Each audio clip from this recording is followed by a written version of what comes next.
welcome to this tutorial for MGSR Master Collection. My name is Erstist, former world record holder in a few of these categories and speedrunner for one of many games, including this one. So we have here in front of us today the Master Collection version, which is basically the latest version that everyone has access to now, and it's a little bit special because it has some requirements. For example, the L1 and R1 buttons open the menu, and that can be changing a few things, how we need to tackle how to run any percent. Plus, it's been a long time since we did any full game any percent tutorial, to my knowledge. So all of the other ones are like fairly old. None of them include, for example, the Boba skip. And so I think it's time to just sit down and guide you through that game. What this is not is a guide to how to get big boss rank the fastest way possible. This is a beginner's guide. We're going to focus on the easy difficulty to get you started. You can use that then in order to upgrade to higher difficulties later, and you can from easy quite quickly go to normal, hard, and then extreme. So just to be clear, right in the beginning, we're going to go for alerts in the beginning so we can not have to deal with the rat eating the power key. We're going to do what's basically fastest in order to beat the game on easy difficulty to get you all started. Again, not a big boss guide, just any percent easy difficulty for beginners. And yes, MGS1 and MC has also the specific issue that there's no analog 360-degree movement. It has analog movement. You can use the analog stick to move, but it's only 8-way movement. And that 8-way movement, yeah, already pointed out correctly by Kubio, is an issue for a little bit. It changes a few timings, and if you want to be like really optimal, you need to change a little bit how you approach certain lines that we take in the speedrun. Nevertheless, you can still get a PB in a decent time. I literally did it myself. I had a PB in MGSR 80% on PSTV, which was like an hour and 5 minutes. And I came back a little while longer and then started to run 80% in this Master Collection to test it. And I got a 1 hour and 3 minutes time, which, yeah, can still be even faster with a better loading console and also with the help of having a little bit better movement with that 360-degree analog movement. But I still want to say, hey, if you have access to the Master Collection, like you bought it, you played it, and now you want to speedrun it, right? This is the guide for you. We're going to specifically go into what you need to do if you are currently limited to 8-way movement only, be it on the D-pad or the analog stick. And you can upgrade from that easily also to do, for example, emulator runs of the original PlayStation 1 version using DuckStation. So this is technically also, Legacy and DuckStation emulator as a tutorial basis, but we're going to specifically look here at the Master Collection because that's basically the new thing that everyone has access to. And people have been saying you cannot do any percent in this Master Collection version, which is not true. I literally done a couple runs already of this version, and yeah, can right outside you can definitely do any percent if you want to. But yeah, let's not talk about what you can and cannot do. You have the Master Collection version. You decided you want to speedrun this Master Collection version, be it to, for example, get achievements done, or just to get access, for example, to special items. This is the guide for you. So let's begin. What we're going to do first is we want to make sure that we downloaded here the Japanese language pack. The Japanese language pack has the so-called integral version. So if we go to game selection, we go down here to MGSR Integral. We specifically want to speedrun this version because this is the only version where there's a little speech in front of Liquid's fist fight that we can skip. In the US version and in the European versions of the game, you cannot skip this cutscene. It takes like a couple of minutes. I don't want to say exactly what it is because I don't know. A couple of minutes. And on the Japanese re-release Integral, you can skip that cutscene. I'm going to go and start the main story. And for this tutorial also, I will use specifically my pre-made controller setup. So if you go here, Shift and left tab, you see I already clicked the little gamepad icon here, controller settings. And I use the controller setting that I use. So this is MGS1, but Turbo on R3 and L3. You can get access to this controller layout by going to Community Layouts, and you can download it here. This specifically gives you Turbo for the X and circle button. And Turbo is allowed in the speedrun for skipping codecs. For nothing else, only to skip codecs. And we can press the right stick in and the left stick in in order to quickly then skip through these codecs. I'm going to talk a little bit how we skip these codecs as fast as possible once we start to run, but use this controller layout. Everything else is the same. The entire controller layout is the same. I'm not going to show you how to run on keyboard. That's not what I do. I run on controller. In my case, this is an Xbox controller. But yeah, this controller layout gives you Turbo for X and circle. It's tapping at 60 Hz, which is perfect for the NTSC version that we're running right now. Integral is NTSC-J. You could technically also use this for NTSC-U, the North American release, and you could use this for PAL. However, for PAL, you maybe want to adjust it so the update rate, the turbo rate, meets the 50 Hz, so it's set to 50 FPS instead. This one uses 60.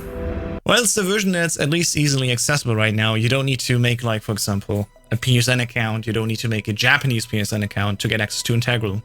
Specifically for Integral, this is basically the easiest way to get Integral to play it. So there's definitely some people that want to use it to run. Before we run, though, we want to do a quick check in the settings. So we have a controller layout, right? We're going to go into options, and we want to absolutely make sure that we go and set the language to English. Because there's a little thing at the end where we see a nuke statistic, like how many nukes have been, disbanded and stuff like that. And if you have the language set to Japanese, there will be a subtitle beneath that English text, and that subtitle takes longer to get away. So we set it to English to not have that subtitle, and we go quicker through the credits. It's a little bit of a time save, but it's a free time save, and of course that's what we're going to take. Additionally also, we're going to turn off the vibration. If we turn off the vibration, once we're caught in the cell, which we basically do within 5 minutes in any percent, we skip a little part in that coded dialogue where we talk about having our arm massaged with the vibration. If the vibration is off, we skip that little thing immediately because we don't talk about how you can massage your arm with the vibration because there's no vibration. Simple as that. So set language to English and vibration to off. And from that point on, we can go here and go to New Game. If you made a save of a completed run on the Integral version, you get access to an alternate round. If you have this screen where it says alternate round on top, you can skip that alternate round by pressing L2 and R2 together, and then confirming with circle. If this is your first time running through the game and you don't see that alternate round screen on top, you don't need to do anything, you can just confirm with circle. But say, for example, you want to build up your special item save, you can just do that by doing one run with the mirror ending, make a save, load that save then to start a new game plus run. But if you have that then and want to start another new game run again, you will have always, after a finished save is in your save location, you will have this alternate round now on Integral. That's specific only to Integral. If you have the American version or the European versions, that's not part of it, so you don't need to worry about that. But specifically here, especially if you want to have access to extreme difficulty, I forgot to say, if you want to have access to extreme difficulty, that's why you need this new game plus save in your saves. So you can select that extreme difficulty, for example. And then on Integral, gotta hold an L2 and R2 together and confirm with circle. So we're gonna start on easy difficulty here. Very easy is basically easy as well, but very easy does not show you a score screen, just to tell you that. And also, common question, if you play through very easy, you don't have the option to save at the end. So you can only save after a playthrough in easy, normal, hard, or extreme. There is no new game plus save for very easy here, because it literally just doesn't exist. Doesn't give you the option to save. So yeah. Beginner's guide, 80% starts here. In my case, I have to hold down L2 and R2, and we're going to confirm with circle. And we're immediately going to also hold down X. In this game, skipping cutscene is fastest by just holding down the X button. I can let go of R2 and L2 as soon as the game actually begins. We go to the first codec. There you go. And this is where we want to now press down R3 and L3. We specifically do this in the order of R3 and L3 because R3 is our turbo for the X button, and L3 is the turbo for the circle button. In the beginning, you can just stay here. You can already approach this guy. The whole purpose of this docs here is the following. We have around 2.5 minutes where we have to wait for the credits to be done. And in that time, we're going to go and get an alert. And we want to gather as many alerts as possible. So we're going to go and chase one guy around here in these containers. And the other one, we're going to quickly just choke out. And we have to wait until basically the alert has fully dropped.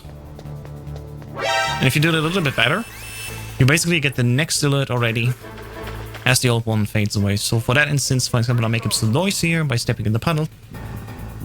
Waiting for that countdown. A knock, for example, here at 20 seconds. Step in front of the guy, throw him over the shoulder, and then I can leave again. You can see me play mostly on my analog stick here. If there's specific things that are helpful more on D-pad, you can do that for yourself. But because on the Master Collection version, as of patch 1.2.2, there is no difference between the analog stick and the D-pad in terms of how Snake moves. It's both 8-way movement. You can basically use the method you want. We're gonna stop this alert catching as we see the translator credit coming up. So first we're gonna have here producer or written by Hideo Kojima. That's where you can get at least one more alert, and the next one will be translated by Jeremy Blaustein. If I see this Jeremy Blaustein, I know, okay, now it's time to go. And I'm just gonna wait here in the top right and quickly grab a ration because it's, for one, free. It's a good backup to have. And then we're gonna lean against the elevator like this. Because now the credits are over, as our military advisor credit has been, vanished. And we're gonna wait specifically here on the right side of the elevator. As the guard is coming down, we want to quickly distract him. And the way we do this, we're gonna knock here, as basically the bottom of this elevator comes down and is on the hip level of Snake. So as it comes down here, you see how the elevator panel is now like hip level from Snake. That's when we're gonna knock, and we're gonna immediately walk to the left. Because the guard will hear this, will come out and check out, well, to our right, his left. And we're gonna be on the opposite side, and then we can quickly sneak on that elevator. So we knock, immediately go left, and then you can enter the elevator. If you don't have like 6 alerts, it's fine. Ideally, you have around 4 alerts when you leave the docks area. And from here on out, we're just going to skip a lot of codecs and cutscenes. So gonna hold down X to skip the cutscenes first. Once the codec screen opens, we're going to press down R3 first and L2 additionally. Like this. Gonna go back to X to skip the cutscenes again. And this is how we do it all the time. We always have to hold down X to skip the cutscenes quickly.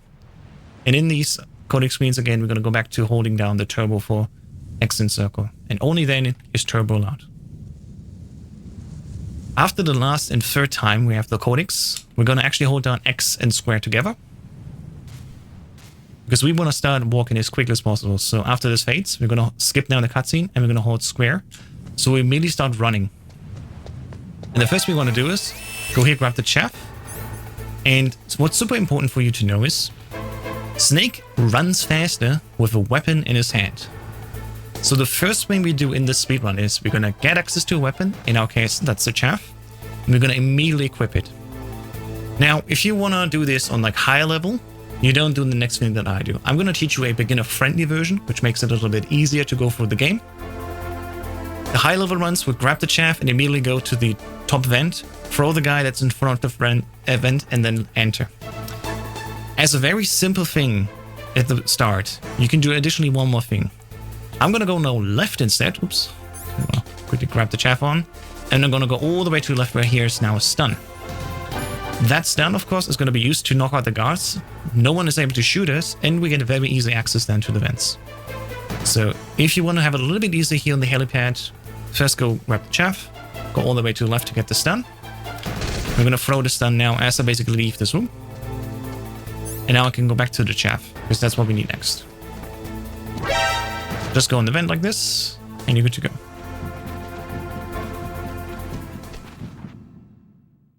Super easy to do. Costs you a few seconds, so you don't want to do this on like high level runs, but if it's just starting out, you're fine. Go for the vents here, and as the codec call comes in, press immediately select to answer the codec call as quickly as possible.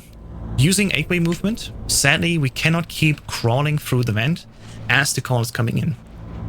On the legacy console releases and on emulator, if you're using proper analog controls, you can actually keep crawling as the call comes in. And you can do that. But with 8-way movement, you have to immediately answer the codec as quickly as possible. So you kind of move forward, and you want to keep moving forward as quickly as possible. So you want to answer the codec, skip it, and then keep moving. Alright. There's now 2 ways how we can enter the tank hangar. I'm going to show you a simple method that is especially good if you want to do it also later for extreme.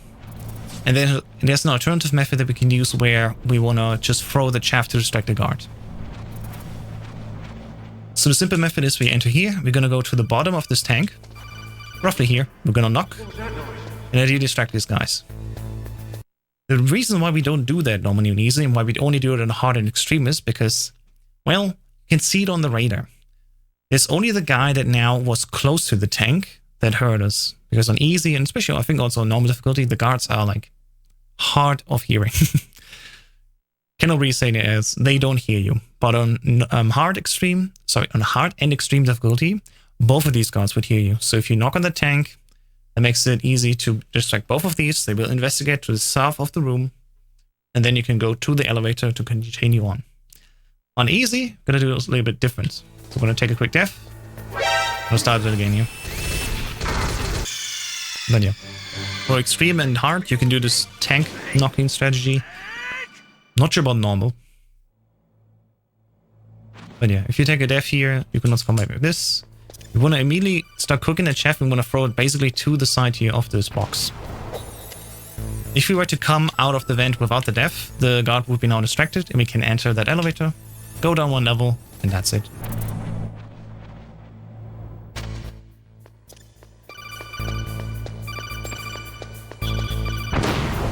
What was that noise?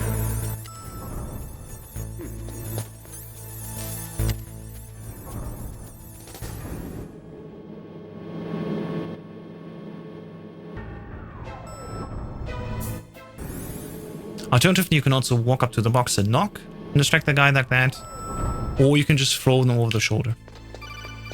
Alright. We're now here in the B1 Underground, and this is the way how all bosses and any percent splits. If you do all bosses, you go up the ladder and you start the guard rush. But this is a tutorial for any percent, so I'm going to show you how to do the first glitch of the run. We're going to stand in front of this vent here. What I do is I crouch normally, tap up first to go like this. I go down a little bit, tap left on the D-pad so my legs are in the vent, and now we have to execute the vent glitch. The vent glitch is a technique that can be used in multiple situations, and all bosses we do basically literally the same vent glitch but in the tank hangar to avoid calling barrel. In this any percent category, we use this to go into the out of bounds and then enter, basically walk all around this area and touch the cell door from basically out of bounds. That leads us then to teleport into the cell itself, skipping basically the guard rush, ocelot, tank fight, ninja, psycho mantis, and even wolf 1. Because all of that gets skipped by just going to the cell early, getting the story flag for that, and then we can move on with the rest of the run. But how do we execute that vent glitch? Well, it's technically quite simple, but it can give you some headache. Depending on where it is and what went, it can also not that be easy for you. Method is quite simple. We want to go first person. As we are now inside the vent, we're going to look up. And as we let go of both, we want to press X. Sadly, it doesn't always work like that, but triangle to look up, and as you then let go of both, you press X. Now I'm already out of bounds, so I cannot do that again, but that's the basic method. You can attempt this and try as often as you can. A little word of recommendation is, if you want to do this and practice a little bit, once we're in the cell, you can also do this vent glitch in the bed area. Like you go close to the bed, first person, look up, press X, and then you can practice doing that vent glitch there as well. But for the purpose, if you are out of bounds here like this, we just go around here, and now we're going to go and touch the cell door from out of bounds. The map shows it here, but there's no hit detection. But as we are now here, a little bit lower, as we go and touch this door, this will load us into the cell just after we've been caught. And this is how you do any percent. Now, of course, there's way more to any percent, but this is the big skip, the large skip, as it was called earlier, large skips. And nowadays we know it as any percent. So what we're going to do now is we have to go and get tortured once and immediately give up. And Johnny will run away. Johnny will run away, take shit, come back, and then normally falls asleep. And we have to scare him so he doesn't fall asleep. And we do that by going here to the bed. And as he's running away, like as soon as basically his audio starts, you can crawl under the bed. We want to go as far as the screen on top. You can see on top there's like little diamond shapes in the window. As soon as like, you can see them fully, like not like this where you see more of them, not like this where you don't see all of them. Remember the coding skips here?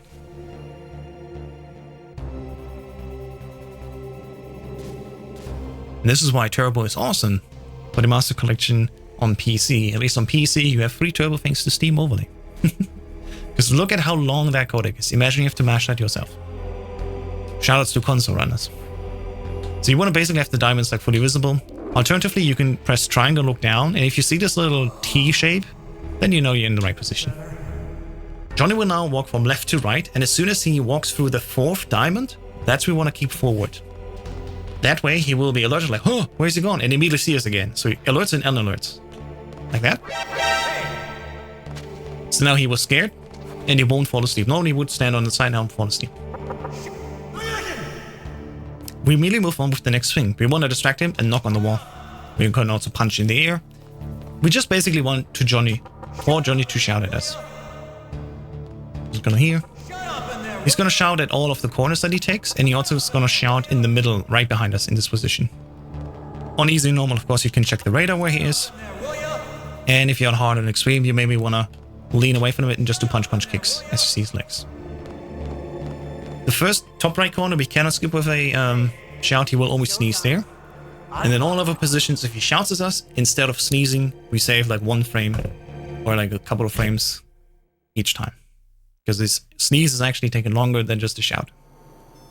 Alright, we've been caught now. Time to get ready to mash select here. We want to immediately give up, of course. Unless you want to go for the mirror ending specifically. You can go through torture. You have to go through 2 rounds of torture. And if you're not even doing this for a speedrun, I mean, we have turbo on circle by pressing L3.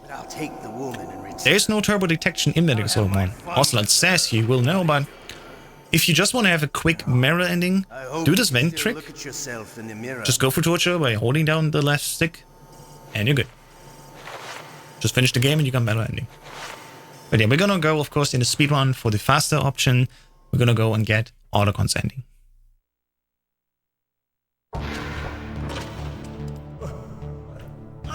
Alright, we're back in the cell. This time all of our stuff has been taken away. Little fun fact, all the things that we had before, because we got into the cell early, has not been taken away yet. Now it's actually gone. And we just need to wait here. There's nothing we can do to speed this up. This time Johnny can sneeze or doesn't, doesn't matter.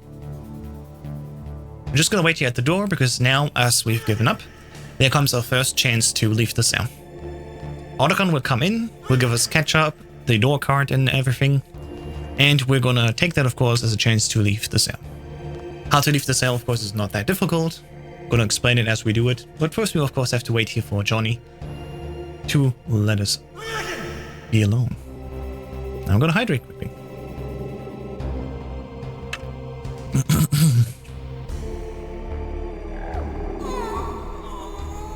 Oh no! That poor guy. As we heard, a little fun fact, yes, we play the Japanese version called Integral. There's also an original Japanese version. You can speedrun that version almost the same as you can with Integral. Of course, you have the limitation that you need to listen to Liquid's speech before the fist fight. And also, Wolf 1 and Wolf 2, her iframes are way longer. The fight takes way longer to beat her. And also, Raven's system is a little bit different. Hey, I'm here. Where? So as we go here, hold down X again to skip the cutscene. Now we got some stuff. See you later. What I do is I go up to the door, I crouch, I tap up again, go down a little bit, and turn left. That way now my legs are as far as they can into the door. I'm gonna hold down L2, tap up twice to put on the ketchup, press circle to use the ketchup, and afterwards we're gonna quickly equip the door card. There you go. And unequip it. As Johnny finds us and opens the door, with our position where our legs are, we're gonna stand up and we'll be immediately behind Johnny. As we stand, we immediately start choking him out. And then we're gonna equip the door card to interrupt our animation so he drops Johnny a little bit faster. There you go. Equip the card, he drops a little bit faster and we can move. We're not gonna grab our stuff. Remember, if you go for metal ending, there will be a bomb in your inventory. You probably want to get rid of it right away. Tap R1 to get your grenades back in your hands. Remember, weapon in your hands and you run faster. And before we leave now in the first building, as I said, we're like at 40% completion of the game. We're still gonna go down to B2, to the Armory. For that, if you use it in the beginning, I recommend using the stun method to get the PSG-1. It's super easy with the stuns. Yes, you take an alert, but it's super easy that way. And I can highly vouch for it. There's also methods where you don't get an alert and you grab the PSG-1 that way. which is not what I'm going to cover here in this beginner's guide. If you want to see that version, check out the Metal Gear Speedrunners wiki at metalgearspeedrunners.com. We have, for all the console versions, console/master collection as well, have different strats how to get the PSG-1, and then you see a version where we don't use the stun and go alertless. Today, I'm going to show you how the stun version works. So, equip the stun, gonna go down to B2, and the method is quite simple. This may take a few tries for you to get right, but it's definitely easy. Gonna go down, unequip, and throw this guy. Same thing here. Or just don't, it's fine. As long as you just toss in the stun, that will knock everyone out. And then ideally you can quickly go to the elevator. The goal is to quickly press the elevator button before the guy sees you. In this instance, I wasn't doing it correctly, so I'm gonna redo it again. I'm gonna go here and just take a quick death. Oh, if I can find it, there it is. Show you one more time. So, as we leave the elevator here, I'm gonna go down, unequip, throw and equip again to do a quick throw. Same thing here. I'm gonna toss the stun, just grab the PSG-1 and then leave. Ideally like that, the stun pops as the guards approach the door. The guards will make the door open for you as well. And then the stun pops and the guards immediately fall over. You can just walk through them. You don't need to throw them as you go through this door. So with that timing that I'm showing right now, it's definitely possible. We're going to go up here, go to the elevator. You want to press twice the button. And you want to make sure that you kick this guy, but don't get too close to him. It's very important that you are relatively far away from him. Because guards, as you kick them, and especially if you punch them, they like lean back. And their lean back actually touches your hitbox. So if you're too close to a guard, you punch, kick them, it can happen that this guard is leaning into your hitbox and then gives you a re-alert. And for us to leave, of course, in an elevator, it's very important that we are fully out of an alert. So we enter in the elevator, we throw these two guards. We throw the stun, grab the PSG-1, leave. Stun usually pops as we approach the door. Everyone falls over. Go to the elevator, press it twice, and that should be it. Right? Just make sure that you punch, kick this guy. Go here, you crouch, and if you uncrouch, you are immediately on the panel. Go up twice, and you're good to go. I'm going to show you one more time this room, but then with a little backup. Say, for example, you missed the timing, and the elevator's not there yet because you could only press once, and the guy's immediately standing up already. It's quite a common thing. There is a backup for that I'm going to show you, so I'm going to go through this room one more time. But that method is usually how you want to have this room happen. Press the elevator button twice, kick the guy over, go to the panel, crouch, uncrouch, and then you immediately go up 2 levels and you're back in the tank hangar. If it just so happens that you're a little bit slow, which can happen, there you go. We still don't do the same thing. Just grab the PSG-1. We don't need any ammo. We're not actually going to shoot with the PSG-1. But say, for example, oh, I'm running out of time. This guard is now already standing up. And the elevator, for example, is not there yet. Just go to the side here. Go to the side, lean against the wall. The guy will walk right, turn around, and then leave you alone. And that's the backup. Then you can just go here to 1 and you're good to go. A little bit easier that way. Yeah, and that's how you grab the PSG-1 with the stun. And especially for beginners, this is probably the easiest way. And we already are now, story-wise, after the capture, so you don't need to call Meryl here. That part is basically what we skipped as well. Can immediately walk through, there's no lasers here. For the next part, I usually swap over to the chaff, because we need the chaff next. So here we go. Just crouch into the door and you're good to go. Now, story-wise, we are after the torture, but we're now in the canyon, and we have not fought the tank yet. So if we see here, whoa, wait, whoa, the tank is still there. I thought we skipped that part. That's the thing in 80%. In 80%, the area is still in the version of, oh, upcoming is the fight, but we have technically already fought it. And so that means also that in front of us is a few of these mines.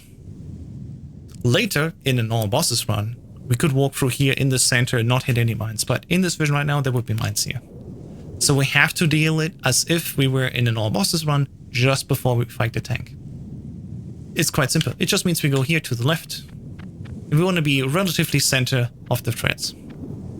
Normally this is where the fight would start, but of course technically we have already fought the tank.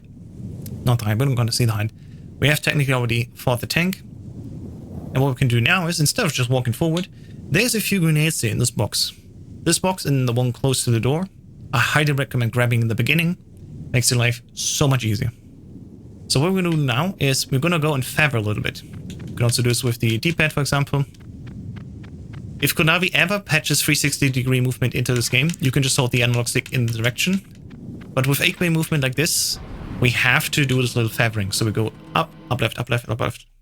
Snake does move slower if you go into the 45-degree angles. So top right, top left, bottom right, bottom left. They all go a little bit slower and cost you time.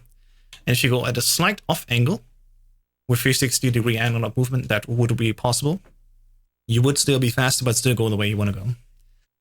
With 8-way, we have to use this feathering technique, where you just go up and then tap over. So I'm holding my thumb like this. I'm just holding it and then like slightly push over to the side. Like, so I'm tapping up the whole time and then left, for example, to go top left. This feathering is definitely faster than just holding up left. Because for one, you hold the angle more directly anyway towards the box. And second, it also saves time in general. And if you don't understand at this point why I'm sad that there's no 360-degree analog movement, probably the wrong audience for this video. Anyway, learning any percent. Just made it after the tank, and we have to go through the Nuke Building. Story-wise, we are after the torture, and now this is technically the third time in the regular playthrough where we go through here. For us, it will be the first time. So that means we just got the rank up. We're gonna re-equip the chaff by tapping R1, and we're just gonna go here to the left. It's also our first time, so we're gonna get this codec dialog here. Remember, R3 first, then L3.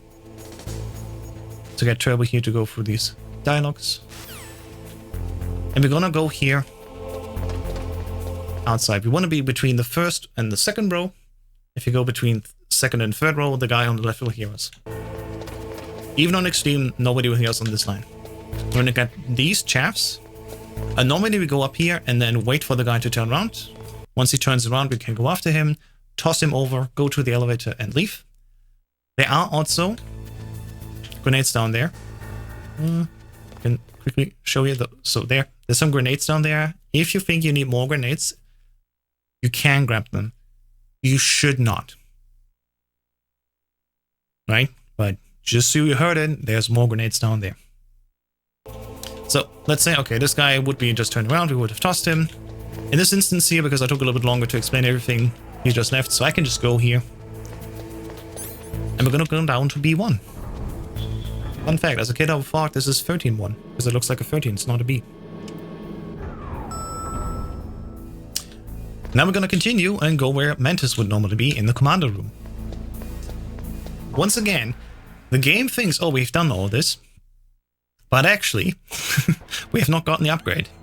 So we get an internal rank upgrade, which also refills the health on lower difficulties, takes away a weapon, so re-equip it with R1. We're going to go now. If you want, you can use this ration and grab it. Technically you don't need it, but especially in the beginning, you maybe want to grab this. There's also another ration down here if you want that. Once again, if you're going for like full safety, you can do that. Later, you will skip grabbing these rations because you want to be faster. Alright, we're in the caves. Caves are quite simple. And there is another chance where you can use vent glitch, like this. You lean against this, you crouch, bottom right to lean forward, and I'm gonna hold up left for like 2 wiggles. Like it's just 2 wiggles. So 1, 2. This is how far you can go into the vent, so you don't go into first person view. And you can now use your vent glitch, which actually is easier this way.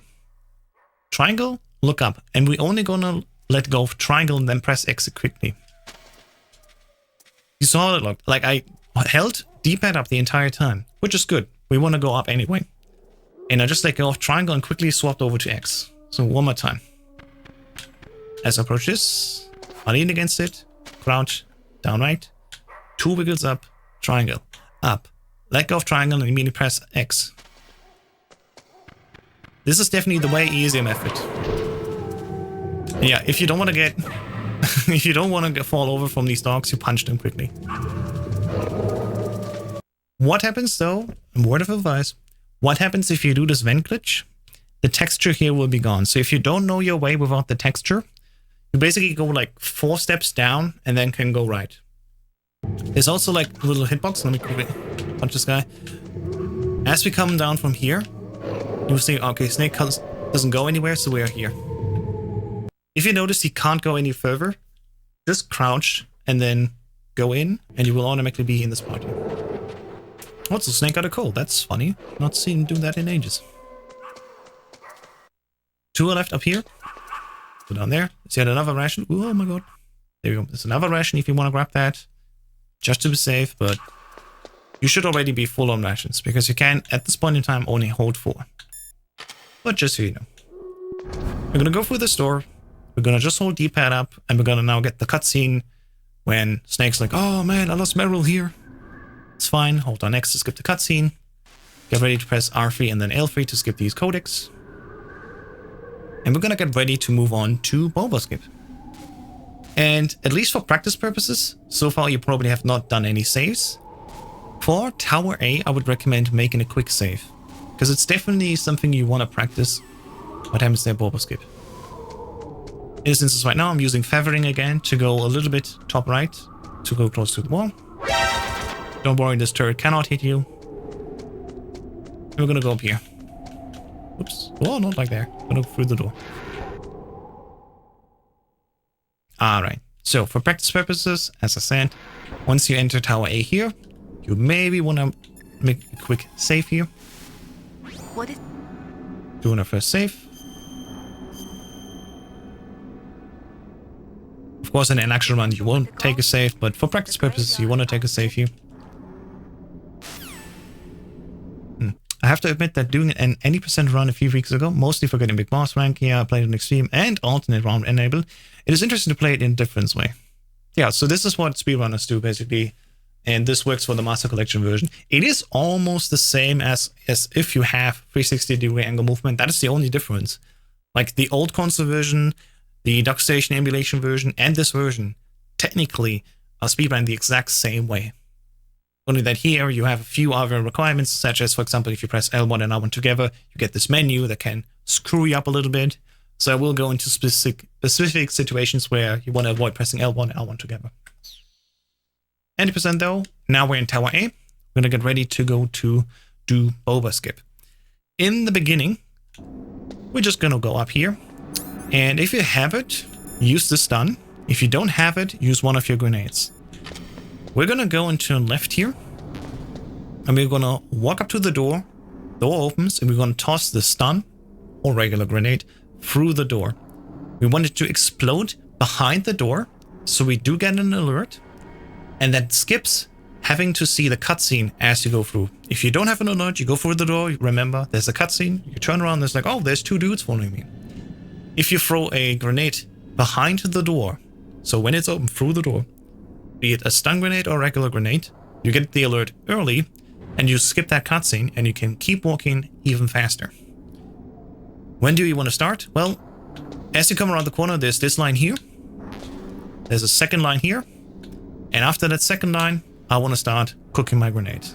Be it a regular grenade or a stun grenade. If you have a stun, I highly recommend using a stun, because then the guards that will spawn in will immediately fall over. And you have even more time away from them because you can already start running away from them as they just fell over. So with a stun in hand, in this example, I'm gonna go, second line, gonna start cooking, stop before the door, and then toss it in. And as the alert comes in, grab these stuns here, skip grabbing the rope, and we're just gonna walk up here. I'm gonna show on D-pad how you can do D-pad movement. It's a little bit of down, left, left, down, down, left. And we're gonna toss some stuns on our way up here. Alright? We're gonna We're gonna toss one stun on level 5 to hit an upcoming guard. And we're gonna toss one stun on level 7 to have even more distance between us and the guards, because after level 8, there's the middle platform where the door is, and we want to try to do the Boba skip through that door. Now, Boba skip you maybe have heard about already. I'm going to talk about it once we are upstairs, but There's only a 50-50 chance each time you attempt that trick that it works. It can work first time, awesome. It can work not at all. You take a death and you try again, or you reset the run. It's the nature of the beast with this. The alternative would be to go all the way to the top, then rappel down and deal with the guards on the walkway. You still do that in glitchless, and once again, if you want to see how that works, you can check out the Metal Gear Speedrunners Wiki, where we have also a route page for the glitchless route, where you can see how we do all of that. In this beginner's guide, we're still going to use Boba skip. If you're trying to go for big boss rank, you probably still also want to do the same thing. Make a save at beginning of Tower A, go through here. The alert is mandatory anyway, you will take it either way, right? Try to do Boba skip, do it first try ideally, and you're done with this whole segment. But yeah, as we go up here, I'm gonna check out which floor I'm on. I'm gonna go on 3, 4. Now I'm gonna toss 1 stun, unless I'm on level 5. He's gonna be knocked out. And now I'm gonna throw one on level 8. Not level 7, level 8. And this is where we're gonna lean. We're gonna lean against the door and go all the way to the left. Like lean against the door, all the way to the left. I literally hold D-pad up left. As I'm there, I let go and I go first person. First person. And I want to align my radar or the alert sign, that box, with a little bit of a line that's on the wall. You certainly cannot see my cursor. In the YouTube version, I will add an arrow where you can see which line you need to look for. For the live audience right now, imagine there will be an arrow. You see on the right side texture, there's like a little line going to the side and one going up. It's right next to the dark pipes. I want to call them pipes, I guess. The very fade line, that's where you look. That's where you need to line your alert box or radar box with. And then you know, okay, I'm aligned. So lean against the door all the way to the left. First person view, turn around until that box lines up with this little line. And then we're just going to cook that stun grenade on our hand. And we pray that we get the correct animation out of the two. And we glitch through the door. There's no better feeling when making a live tutorial and the trick just works first time. Legendary. Let me quickly hydrate. If that were not to work first time, because you exploded a stun in your hand, the other guards that are still chasing after you will fall over one more time, giving you at least one more chance to redo this trick. Now, of course, you don't have a stun in your hand anymore. You want to swap on over to your chaffs, right? The chaff and the stun do the same damage, and they have the same chance of giving you the correct animation that you want. So, if it doesn't work first time, back to the door, lean against it, align to top left to be fully on the left. First person view, align again with the radar screen.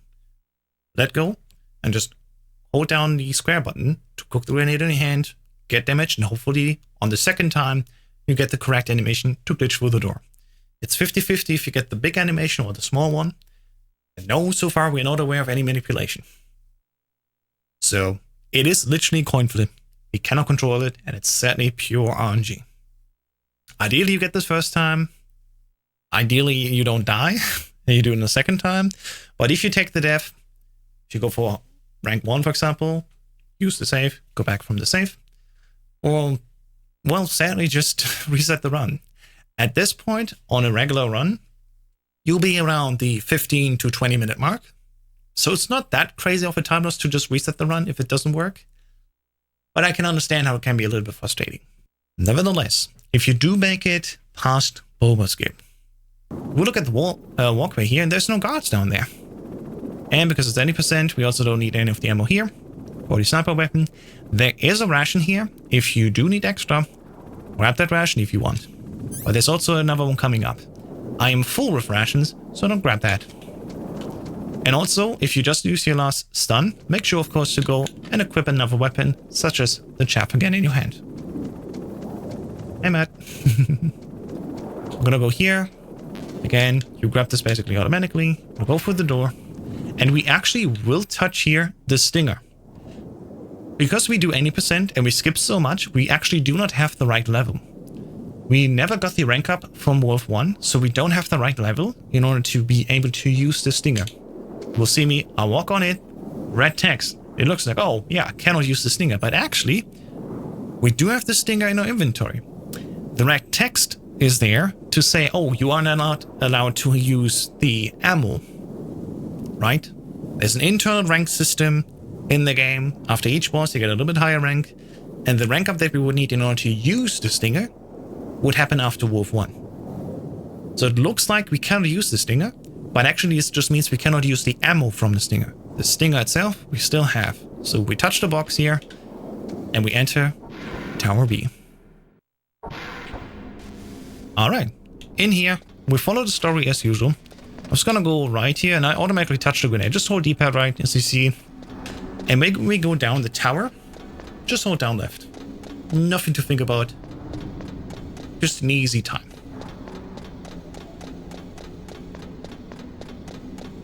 Until we hit the story flag at the bottom. It is indeed a story flag. We have to visit this one. Hey, if you know how to skip this and we move on to Wolf 2, let me know. Like, it's a big skip for console 80% runners. Only in the PC 2000 version, we can skip this whole step. We glitch through the door and immediately land Wolf 2. But console/MC can sadly only do this. We go down to get the story flag. And what we do next will surprise you. It's quite cool, actually. So I recommend, once again, for practice purposes, make it another save view. This can be a little bit tricky, and you can relatively run out of resources. As we go through, you want to still keep at least 2 or at least 1 ration into disk 2, right? So it can happen that you use like way too much of your resources here. So if you're just going through and practicing, make a save view so you can come back and have all your resources again. Or take a death, of course, and then also your resources get refilled. What we're going to do down, we're just going to go up here all the way. And we basically, let me see. Change the camera. There we go. We want to stand like roughly here. What we're going to do is execute weapons glitch. A note on weapons glitch. What the hell is weapons glitch? It's actually quite simple. The weapons glitch is a glitch that confuses the game, thinking we are permanently in FPV, and we are able then, in a glitched state, to equip a weapon, such as the PSG-1 or the Stinger, that would normally force us to go into FPV.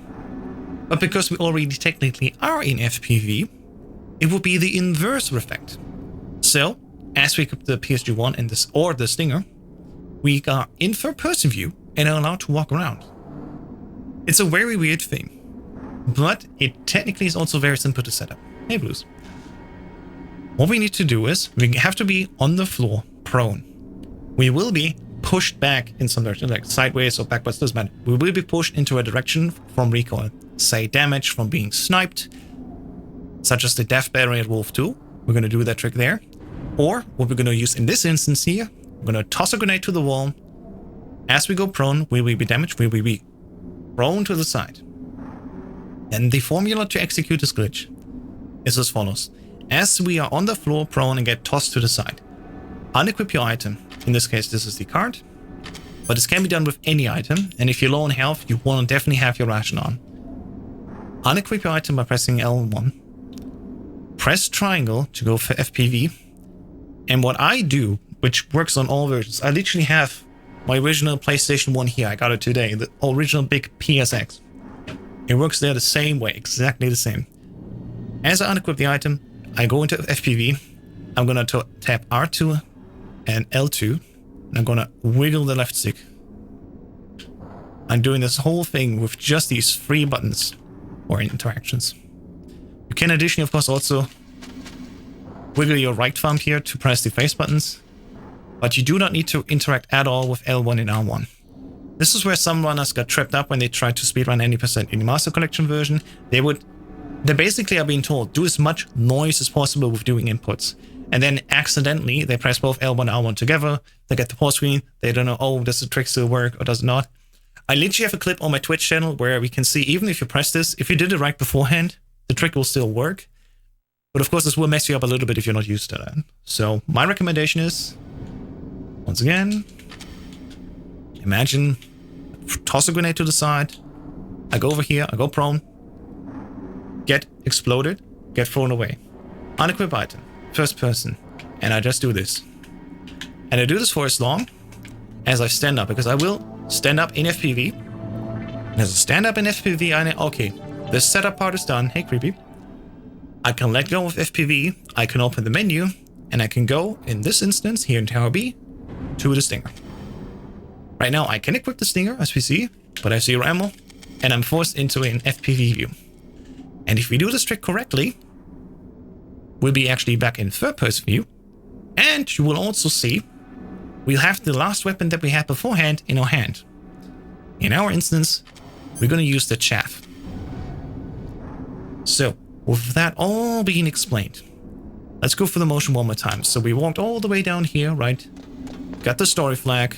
I was like, damn. We go back up here to the first level. I'm going to quickly toss a grenade.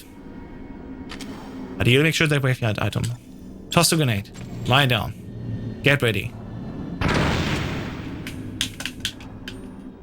Alright, I'm in FPV. I let go. We should be now in the glitched state.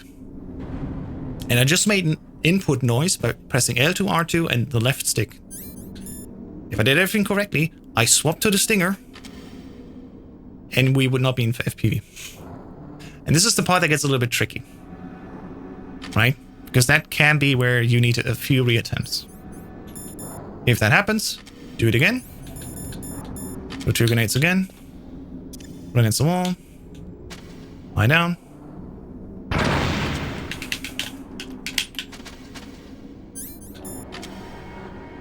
This time it worked. I also pressed a little bit of the face button on the right. But yeah, that's it. I did, however, one critical mistake. I sadly had the grenade in my hand. As I explained, of course, we want to have the chaff in our hand before the grenade explodes. Reason why is quite simple. I'm gonna go up now, and let's imagine I have the chaff in my hand. The way we skip the Hind fight, and this is all a setup to skip the Hind fight, right? The reason we do this is we want to skip the Hind fight. We want to delete the Stinger, because as you see my hand, right now I have actually nothing in my hand. Technically I have a grenade in my hand. If we were to use this by swapping to the chaff first and then executing glitch, there would be technically a chaff in our hand. The game will react as if I have a grenade in my hand or a chaff. I cook it by pressing on square, and then it explodes. It will reduce the ammo of my grenade, but actually, it will reduce the amount of sting I have. Not the weapon, not the ammo, but the actual weapon amount. And this is how we delete the stinger from our inventory. And here's the funny thing about that. We first have to grab the stinger. We first have to go all the way down the stairs. The next thing that would happen in the story is we go up to the middle, we meet Otacon. But because we delete our stinger that way, Otacon does not talk to us. But the boxes that would normally prevent our way from going up have been moved to the side already. Because as we touch the lower story flag and then go up, the boxes already have been moved. So we skip talking to Otacon, the boxes will have moved and the path is open to go all the way to the top. And if we immediately turn around and leave again without fighting the Hind, because we just deleted our stinger, the cool thing about this is that the boxes will be moved back. Because the game's like, oh, you don't have the stinger? We're gonna move the boxes back, right? You still talk to Otacon first. And this is the trick how we can skip the Hind. Let's go there first, though. So imagine I have a chaff in my hand, I go up here, and normally I start cooking as I see, okay, we are just before the last level. If I see this roof here, can I see it like this? Yeah. If I see this roof above us, I'm like, okay, one more turn, and then we're at the middle. So I go here, I start cooking the grenade in my hand. Of course, normally it's a... Nice. Normally it's a chaff grenade. In this instance now, it's a regular grenade. And as you can see, the stinger gets removed from my hand. If I were to do this with a chaff grenade, the chaff grenade would explode in our hand. We would not fall over. It would just be small damage. What a frame, I know, right? A perfect frame to siphon. And what happens is that we first get forced back into FPV of the stinger. And then we unequip with R1 and we have the stinger. So, talked a lot about that. I'm actually going to take an intentional death now to show one more time, this time correctly with the chaff. And then we're going to go all the way up to the tower. We're going to go all the way down and we're going to skip over the boxes and finally skip both the Hind fight and the 4 horsemen. Snake! And I know, it's a long explanation, but once you get it down, it's quite easy. So one more time, we're going to go right here. Gonna hold just down left, and we're good to go. It's kind of complex to explain, but in action it's quite funny, simple enough. Simple, funny enough. Yeah, that's the thing. Like, I first have to make sure you understand what you're trying to achieve. And the way we achieve that is actually kind of simple, but it has a certain recipe we need to, you know, recreate. So just touch to the story flag, I go up. Alright, okay. Going back to my grenade. Toss the grenade here. You can put on your ration. My health is big enough, I technically don't need to, but I'll still use it for you to be safe. And of course, as I lay down this time correctly, I'm going to swap over to the chaffs, because we want to have the chaff in our hand before we execute the weapon glitch.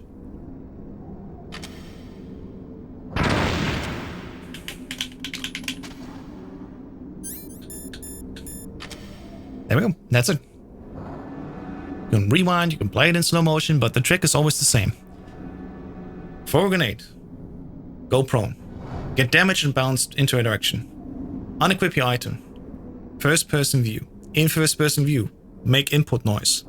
My instance, specifically for MC, just R to L2, the left stick, and maybe pressing the face buttons, but always keep holding down that FPV. Holding down that FPV is important.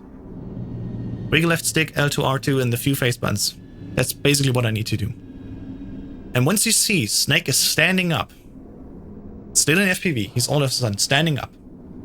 Let go of FPV, swap to the weapon you want in Tower B, this is the Stinger, and you successfully executed the weapons glitch. Now, as you see, I have a little bit low on health, so I'm going to put my rations back on. Now, correctly applied with the chaff in my hand, I'm going to go up, we're going to delete the Stinger by cooking the chaff in our hand. I'm going to start cooking as I turn the corner here. This is where I start cooking. And you can see now, as the chaff explodes, the glitch gets removed. As there's a Stinger, it's also removed now. The effect of the chaff is now live. And we also go back into FPV, because technically the game flips a 0 into a 1. So we will go from not first person, back into first person. So your first reaction as this explosion happens is tap L1. Alright. Now we go back to our actual chaffs here, which have not been used actually. The chaff that we cooked before was our Stinger. So we still have our 5 chaffs right now. And of course, as you know what's coming up next. We skip Autocon, we go past the boxes, we go past the 4 turrets, and we go all the way to the top. So I'm gonna get my chaffs out here. You see there's no one talking. Ooh, wait, where are the boxes? Well, the boxes are still here. As you can see here, I can lean against them. And they're currently stacked on top of each other. This is the weird situation that we're in. At the bottom, we touch the story flag and the boxes get already moved away. But because we haven't talked to Autocon yet, they're not spawned in. The hitboxes for them, however, are. So we keep walking up here. As we cross the turn the corner. Yeet a chaff, ideally earlier. Jeez, good thing I had the rations on. And we just have to make it all the way to the top now.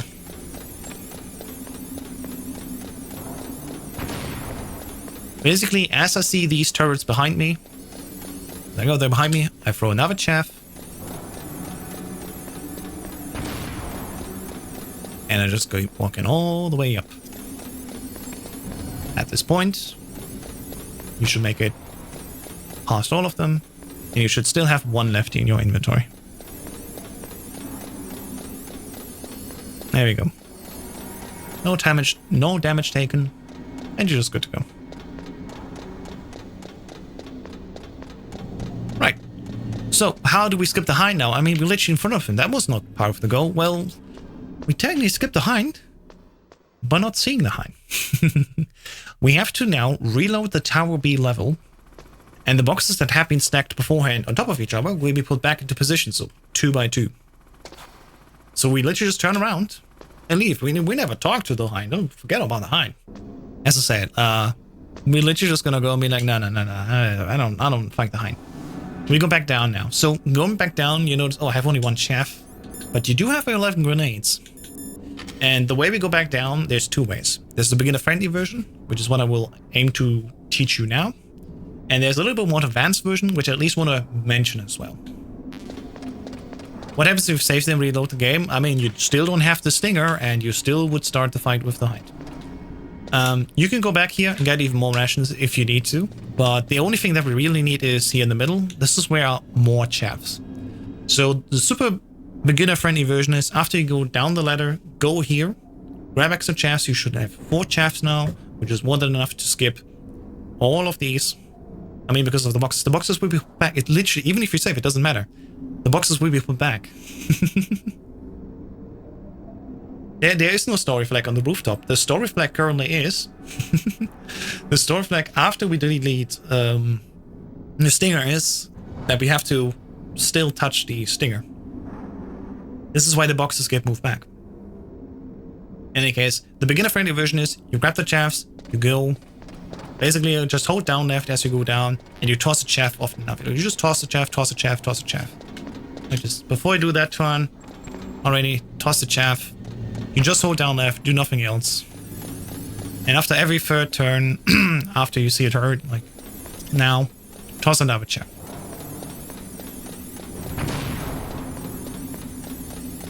Yes, we do this to reload the boxes. The boxes have been moved away. Let me explain it one more time. We enter Tower B. We go to the bottom of the stairs. Snake says, damn, boxes get moved on top of each other. We go up, we delete the stinger, we don't talk to Otacon, the boxes stay moved on top of each other. We go out, we leave the map, we turn around, enter the map again.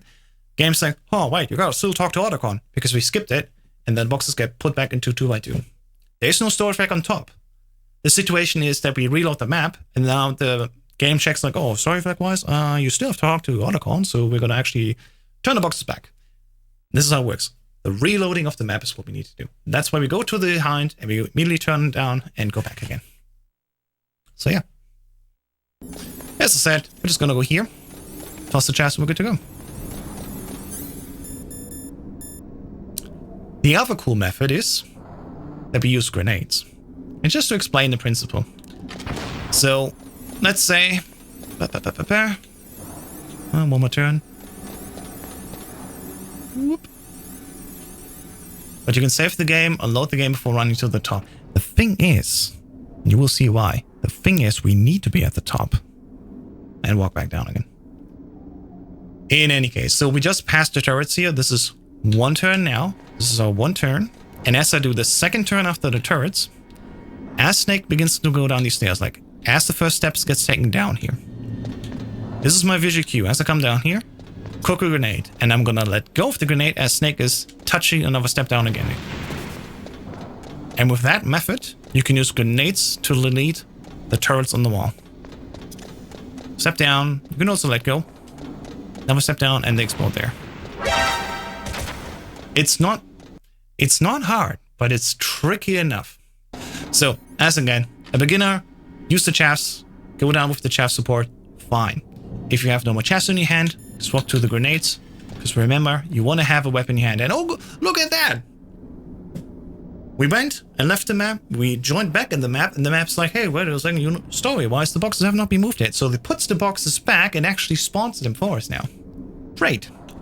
Why is it great, you ask? Well, this is now technically the Hind skip. This is what we do to skip the Hind. The whole setup with deleting the stinger, going to the top, he has to go down again.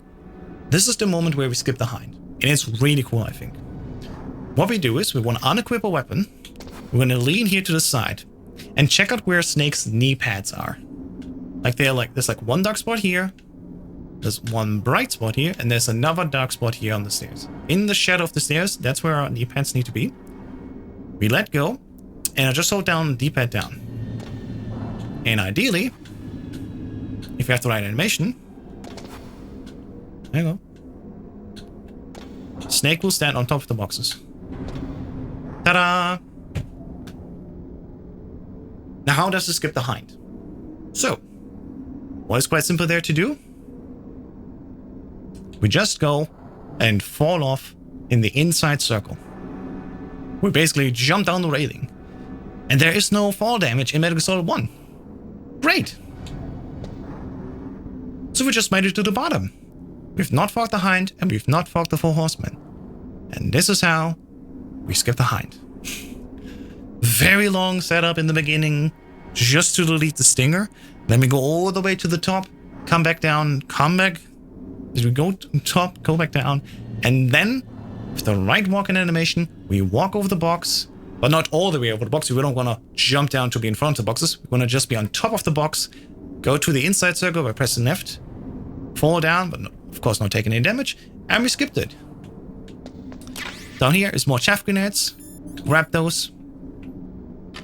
Go back to your card key, toss the chaff, and go for the door. And we now are doing basically the same, just like we did with the Stinger, to skip Wolf 2. Limit Gaming, how much time does the Hind skip save?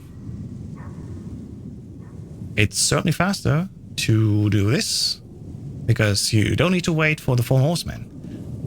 You technically could quickly fight the Hind, but oh wait, you cannot fight the Hind. The problem is, of course, you don't have the correct rank yet. Remember, we skipped Wolf 1. By doing the any % vent glitch in the beginning, we bypassed the story flag and we bypassed the Wolf 1 fight. Story-wise, the map loads in, it's like, oh, you're already further ahead in the story, you don't need to fight the Wolf. So you don't get that rank up, which every time after you fight the boss, you get rank up. And those rank ups are important in order to be able to use weapons. And that Wolf 1 fight that we skip is what we need in order to use the Stinger. We do not have the rank to use the Stinger, so we cannot fight the Hind. So we are actually forced to skip the Hind. The question is not how much time does the Hind skip save. The question is, what is the alternative? Well, there is none. Because we skip like 30% of the story and bosses, this skip is basically necessary to be done, whereas we cannot finish the run. But it does still save time over, if we technically could get that rank up, right? And we could use the Stinger, and we could fight the Hind. This skip still also saves us from doing the 4 horsemen fight and waiting for the cutscene, waiting for the elevator to come up, right? So it still saves time. Even though we have to do it in order to finish the fight, it also additionally saves time. So yeah, we're now in front of Wolf 2. And how do we skip this fight? Well, by now, technically, we could go over to the left there in the fight, grab sniper ammo, and fight Wolf. But once again, this is too slow. Currently, we only have the PSG-1, grenade, and chest on our hands. And remember, oh yeah, the PSG-1, that's a weapon that forces us to go into FPV, or a form of view. So what's really cool about weapons glitches is that the weapons glitch also allows us, you guessed it, go past the death barrier that normally would push us back over and over again, and instead walk through the death barrier to the load zone that's behind it, and we load after Wolf 2. And that's how we do it. So, as normal, we're going to go up here. There's a little trick that you can do. If you just turn to the side here, I have a full video on my channel where I show up with visual cues. I'll link it in the description of this video. We go here, you just quickly tap L1. And if you don't get shot, save a little bit of time because you don't have to stand up again. If you get shot, whatever, move on. Same thing. We have to start Wolf 2 in order to skip her. So we walk into the trigger, go for the codec here. And then when the actual fight starts, then we're going to set up the trick. So once again in this fight, I recommend as a beginner, put on your rations, put on your chaffs, and instead of being damaged by a grenade, what I'm going to do now is relatively simple. We're going to go prone, crawl forward until we are getting pushed back from the death barrier, It automatically gives you damage, pushes you back, and that damage is literally the same as if you were, hit from C4 or from a grenade. So let's go push back. Once again, execute weapons glitch. Same story as before. Unequip your item, FPV, make input noise. Specifically on the Master Collection version, but technically in all the versions. I use R2 and L2, just tap that. I'll move around the left stick, right?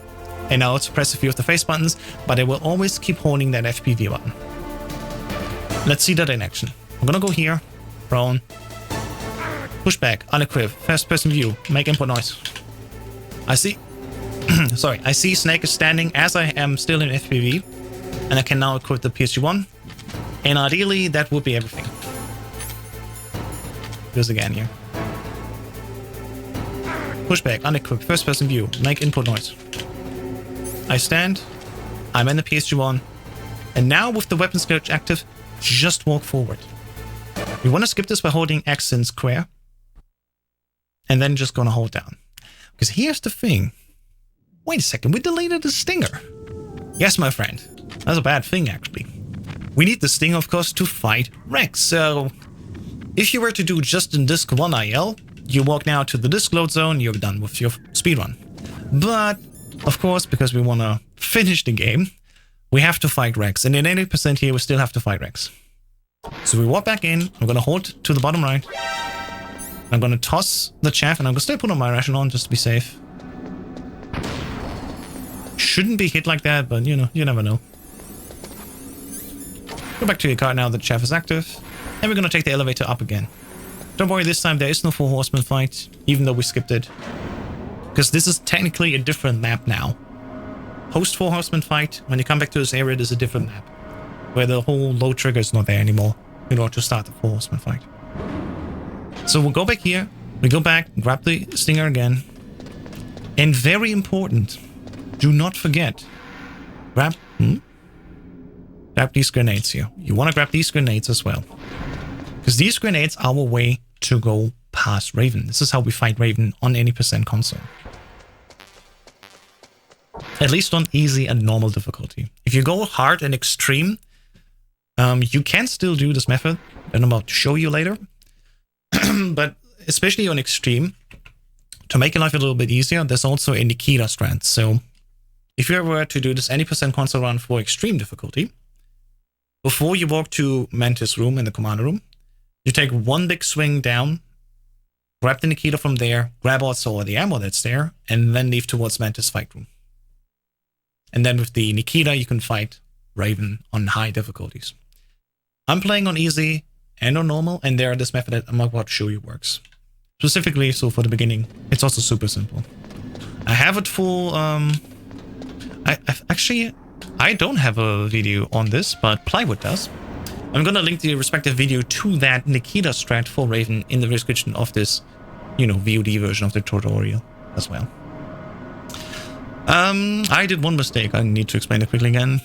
So we just grab the stinger, right? We come back here, we're gonna toss quickly a chaff in here, then go to the panel, go down. The chaff in the background is now cooking. And as we leave the elevator, we're gonna go and go for the door, and the chaff will be immediately active. Saves us lots of time. You can still also get more chaffs. We're going here again. Oops. So you have a little bit of backup. Technically you don't need it, but can't. Or it's just nice to have. Just get it. Oh good. So if the chaff runs out before you go through here, stick to the right side wall, and then the turret doesn't hit you. Alright, that's it. So now that we have the stinger back again, we're gonna go now and go to the load zone where the disc swap happens. And then it's time for disc 2.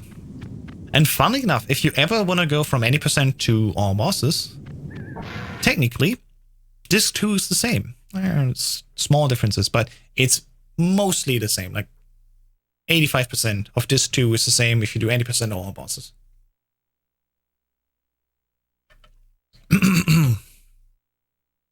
There's 2 methods how you can go for here. Ideally, you throw a chaff beforehand so you don't get shot from the turrets, or alternatively, just go here.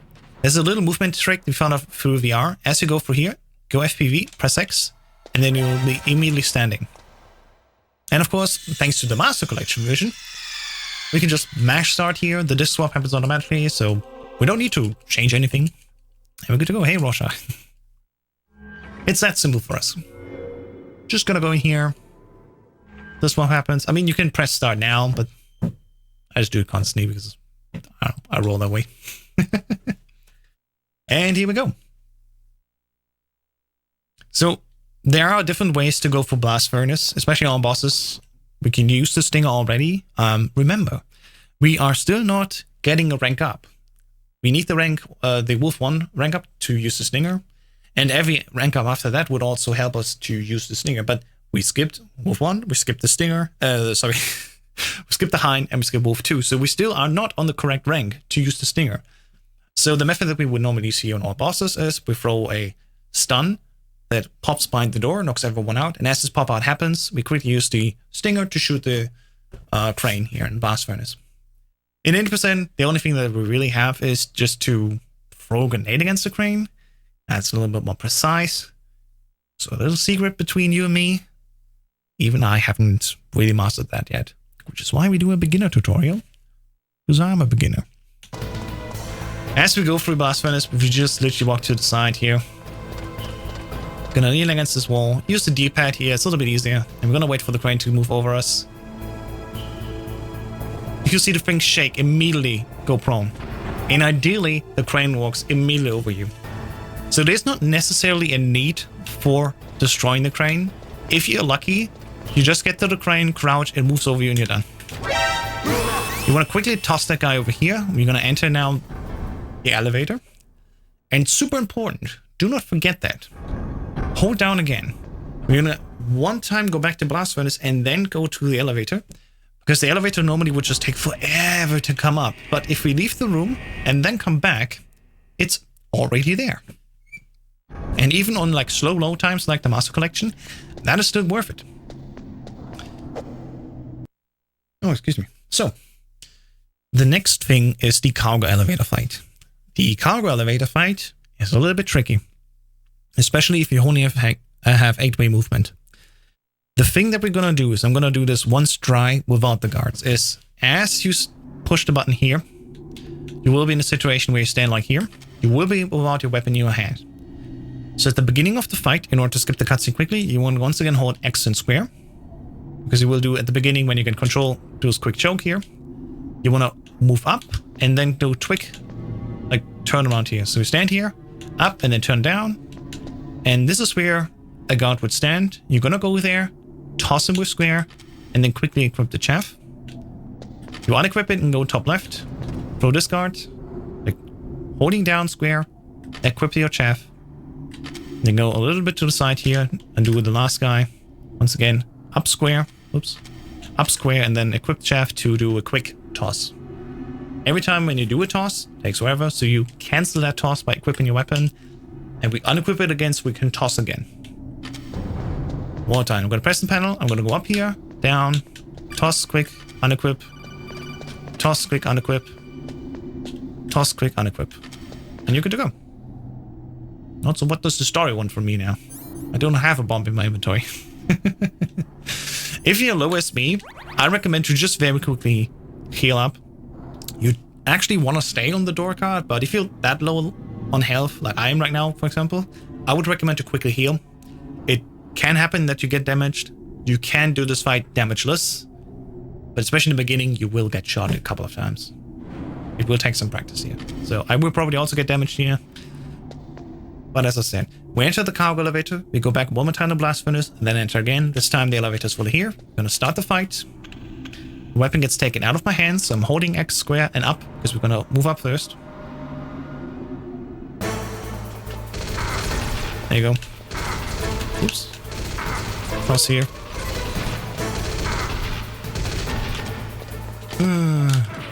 Not good. Alright, I'm gonna do it one more time. I'm gonna take a death just to show one more time. This is what I mean, like, especially on 8-way movement, for me personally, this fight is even trickier. Because I like the finesse of movement. But it is definitely doable. I probably just lack the practice. Do one more time just for demonstration purposes. And then we're good to go. So once again, making sure I have enough health. Alright. We start this, weapon gets taken out of her hand.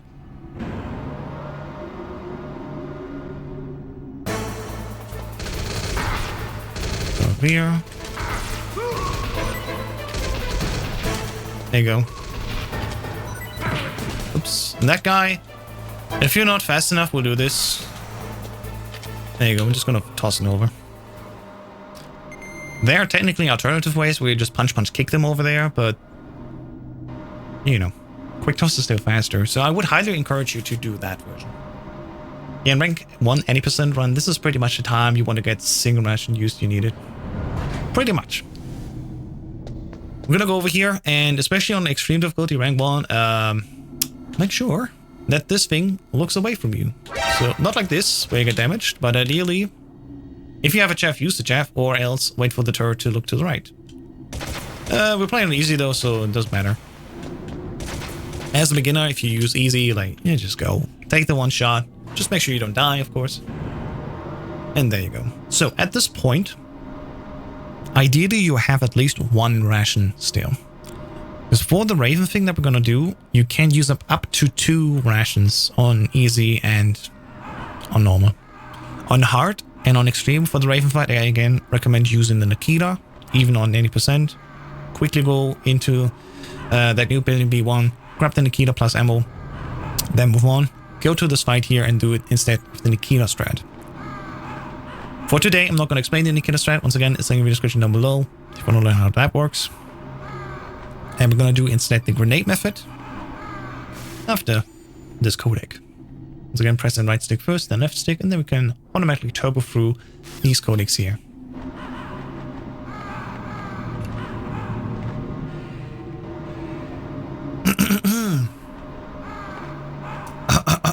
Excuse me. Been talking a lot this evening. So quick check. Alright, health, not cool, but I have 3 rations. And I'm gonna also show you, also remember to put on your grenades again. I'm also gonna show you where another one is right there.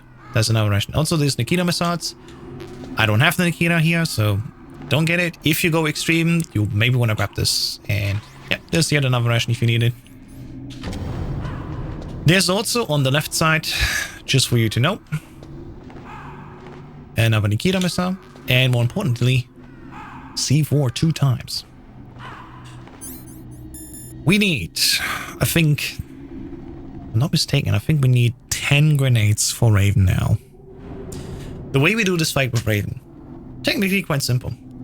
In the beginning of the fight, we're gonna go up to Raven and toss a grenade at him. We knock us over, that's like whatever. And from the knockout, we stand up, and for a short moment, we will have iframes. In that short window of iframes, we're going to walk up to Raven, and we're going to start cooking a grenade in a hand.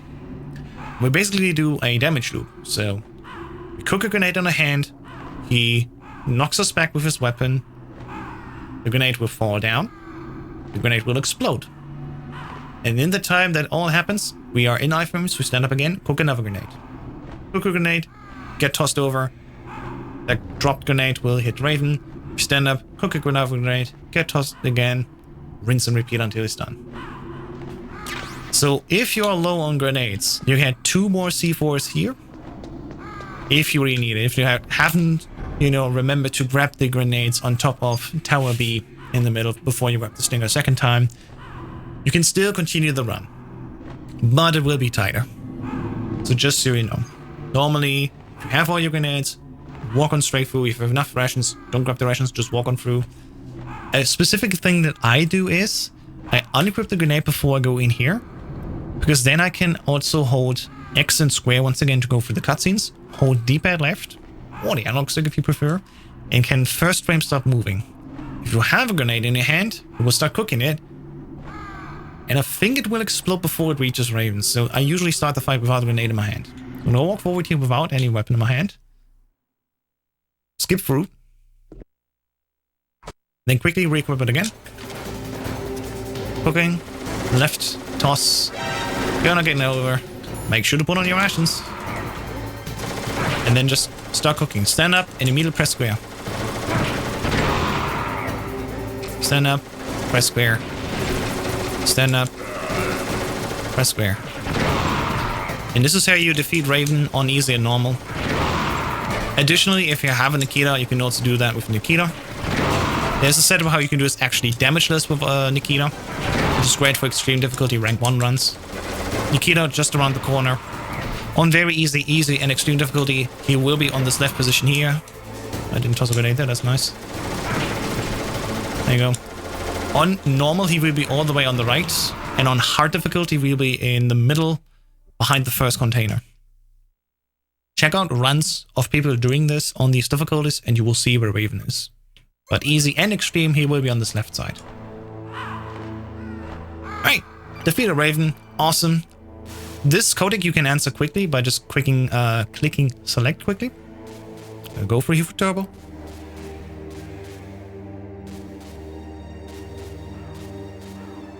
I know, takes a while. That's why I'm glad that we're having Turbo here. And remember, Turbo is for free, available in Steam, thanks to a user profile. After we went through the codex, I'm gonna go back to a level 7 card. I'm gonna go back to our shafts here, actually. If you have only one shaft, there will be chests. Oops, excuse me. We'll be right behind that door, so quickly just do a swing to the left. I'm gonna enter here by holding down square because I want to use that shaft. Get these extra chests if you need them. If not, ignore them. We're gonna walk over like this. And now after Raven, we finally have the rank up that we need so we can start using stingers. So grab that stinger box. So we have enough for Rex. We need 12 of these. Technically, we just need to get one of them here in Warhouse North. We'll get through here, skip of course the cutscene. And there's 2 more stinger boxes then in Warhouse itself later when we cool the panel key. Remember, just before we go to the ladder, there's a code coming in from Otacon. Press select early in order to answer quickly, or else you will lose time. I'm gonna once again turbo through this. We're gonna press circle to go on the ladder. There will be another codec from Otacon just before we turn to the corner to the ladder again. So we go left here, go up, and then when we turn left, there's another call. Answer that quickly. Go on the ladder. And here is a little thing that definitely is helpful in the beginning. What I do is I go up and left. I go up left. I'm not gonna just hold left, up left. Oops, not perfect. So if I stand here, up left, like a little swing. Ironically, we're gonna see this later. When we come from left and go the ladder down again, we just need to hold right. But if you're gonna from the lower ladder to the higher one, we're gonna go up and then left, like a little swing, like a little turn. It is what it is. There's a third call happening at the middle of Rex here. So as I go here, press select once again. Turbo it, and that was fine, perfect. I love it when I can do this in a tutorial. Once all of that is done, and finally get the PAL key shot out of our hands. And remember the beginning of the run in the docks when we grabbed all these alerts. This is the moment where it matters. This is the moment.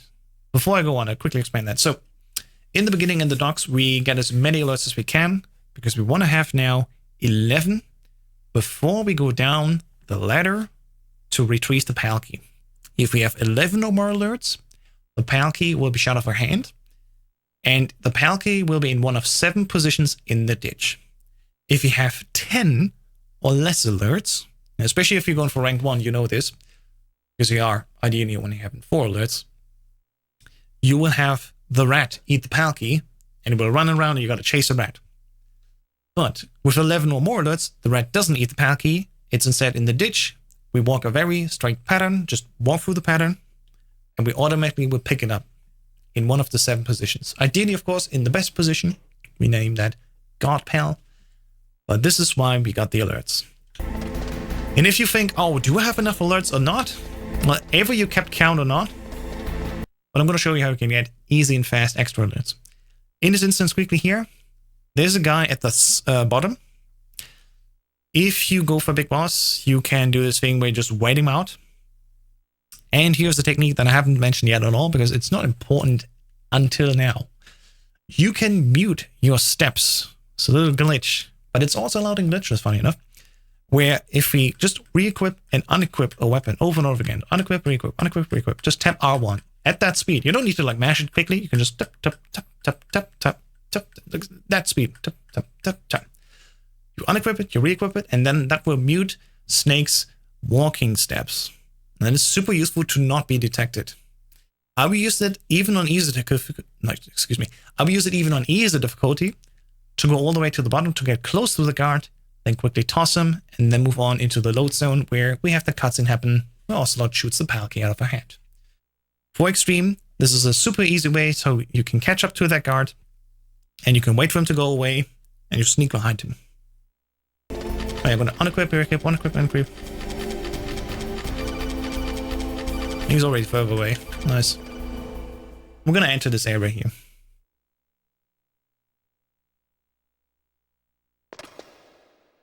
Gangs, it's like I know what I'm doing. Gonna skip this here. We're gonna go through the codex.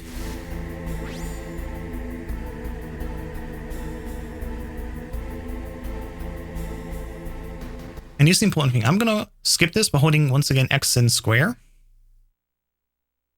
And we're gonna stand here. And this is the tricky thing. With analog 360-degree movement, this is super easy. We hold a little bit like down left. We're going to walk across the railing. We're going to quickly toss that guard, put a chest back on again. We're done with this guy. With 8-wheel movement, way more difficult. You probably will get shot. I still recommend tossing that guy behind us. This is one of the 3 mandatory alerts. There are technically 4 if you count the one in cell after we escape from Johnny. This is technically the 4th one. But we can skip that one if we stand up and immediately choke it out without getting the alert. So technically there are only 3 that we really have to take. And there's a 4th one of leeway for Big Boss rank. Of course, right now this tutorial does not aim for Big Boss rank. So doesn't matter. But just so you know, this is one of the forced alerts. And ideally we go like this. Yeah, and the guard is even earlier than I thought. Oops, my god. Quickly toss them. Jesus Christ. And then move on to the left. However, if you want to have this trick happen, you're not sure, do I have enough alerts or not? There's a very simple thing you can do to quickly get 2+ alerts. You go back. You go back inside here. That first alert drops. Nope. And this counts as a second alert. And if you go back out,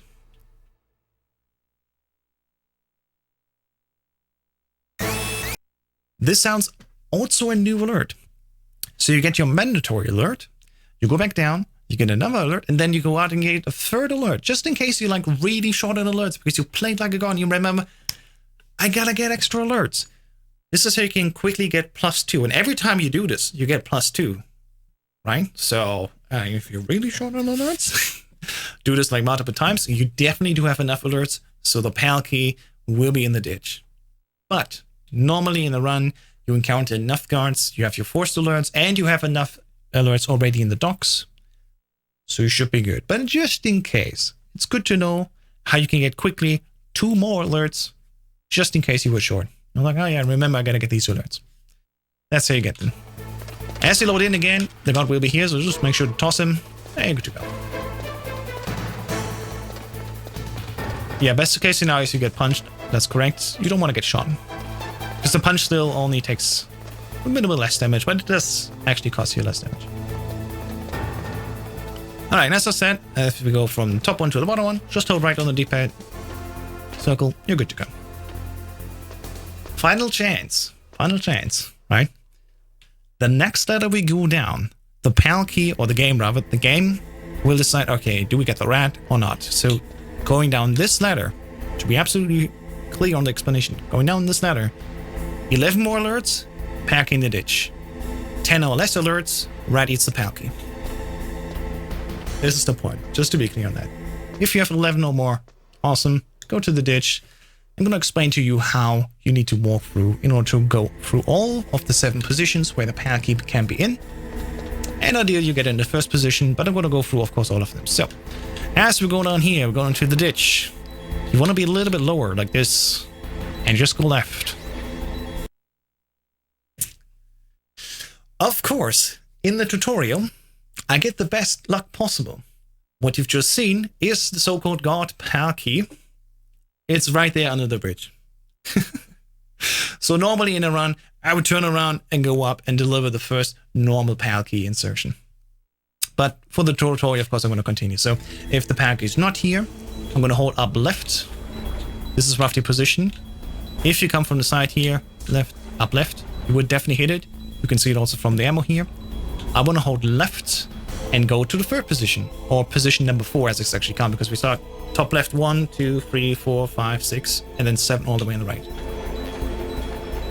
So we're going to go here, first position, up left, and make sure that you don't go all the way up. You don't want to go all the way up because then you will definitely miss the last spot. As you see here, if I go all the way up, I'm not going to hit this necessarily, the 4th position. It can happen that you miss it, and you will be super annoyed about yourself if you had it in position 4, you missed it because you took like a too close line away from it. You go to the other places, you come back, you try it again just to be safe, and you're like, ah, god damn it, there it is, position 4, I just missed it. Super easy for beginners to do that. So make sure you go top left, and make sure you go, not there, but like roughly like this here. Imagine there's like an indentation, like before the indentation there is a line that you want to walk on. That's the line you take. And then you will definitely hit position 5, 4. Excuse me. As we go here, we go down left. This is position number 3. We're going to go up left. We'll be in the middle here, position 2. This is position 2. And then we go into the center here, and this is position 1. Just where I picked up the bomb, this is position 1. If you haven't grabbed the PAL key until here, the PAL key must be in position 7. Unless you still have 10 or less alerts. So at a point, really make sure, did I have 11 alerts? You have 6 out of 7 chances to go left to grab the bomb. That's why we always go left first. And position 7 is the worst one all the way on the right. If you haven't had the PAL key yet, unlucky. It's just the way it goes. It's RNG. It's 1 out of 7 positions. Go all the way back. Retrace your steps. Literally, like, walk the same path we did, just backwards, just in case you missed the spot. And then go to position 7. So imagine we're going through here. I didn't get the gold PAL. I have PAL key 7. I walk all the way. On my way here, I grab the bomb. Even if you have got bomb, so on position 6 under the bridge, do not toss that bomb until we go to this point. Of course, I got the bomb right here, so this is where I'm going to toss it. Put your back. Try again. Put your weapon back. That's what I want to say. To keep, of course, your faster movement speed. Retrace the steps. Here, down left, down right, up here. Just in case you accidentally miss the spot. And then go to position 7, all the way to the right. Stay in the middle here, and it would be roughly here. Like roughly here would be PAL key 7. If that's the way it goes, unlucky. And if it's still not there, then you probably have 10 or less alerts. And at that point, well, for one, please learn how to count to 11. And second, I mean, just get out your stinger and try to find the rat at this point. Like, there's only one hitbox that's constantly moving around, so yeah, good luck finding the rat. But once again, like the route that I showed you, there's extra alerts for free that you can get. You should have 11 or more alerts, and it will be in one of these 7 positions. Alright, so grab the PAL key. Just walked over it, so imagine I'm back on my chaps. Just saw the PAL key, awesome. L2, down press, equip the PAL key, go all the way up again and deliver the normal PAL key. There is really not much to explain. This is the part where the tutorial will be a little bit silent, and we're just gonna walk through. I found that rat key thing when I played Twin Snakes when my cousin got the game on the GameCube, but yeah, we are still at the RNG menu to get the key on the rat as fast as possible. Fun fact, the rat in TTS is there for more alerts. I think you need 24 alerts or more, or 27 or something it was, in order for the rat to not eat the PAL key in TTS. The PAL key in TTS can also go into the ditch, but you need like way more alerts. In a way that speedrunners do actually still go for the rat in TTS. Thankfully, the rat in TTS, unlike MGS1, is actually consistent. So you always have guard rat. You just have to take basically the drop from the top. So this is how you do it. If you are going for rank 1 and you're a speedrunner, you know, if you watch King Jaguar, this is what he does. He goes unequip, re-equip, unequip, re-equip. He quickly tosses the guy before he even sees you, and you skip that alert, which makes, of course, your 80% big boss run even faster. Normally I get spotted here, but once again, it's for beginners, so if you play easy difficulty, you don't really care about your rank. Like, even if you get the alert here, it's fine. Move on. We're gonna insert the normal PAL key. And here's 2 ways that we can do this. We can do this the safe way, or we can do this the hard way. The hard way is where you walk up here and just stick close by pressing top right. First laptop is on the left, and before anyone asked, no, you can not change the order of inputs. The normal key has to come first, then the frozen key, then the hot key. You cannot swap the orders. As we go through here, you've seen, oh, the camera saw us, but wait, the alert didn't come in. Yeah, if you are quickly and have the PAL key already equipped, you deload the room before the alert fully comes in, and it will continue on. We skipped this cutscene here by holding down L2 and X, because after the cutscene, we want to immediately go back to menu, press up quickly, and then leave the room. This is why we hold down L2 and X as we skip this cutscene. because we want to quickly go to the level 7 card. After that, let go. And then we want to go through the door like this. Ideally, you don't stop at the chair.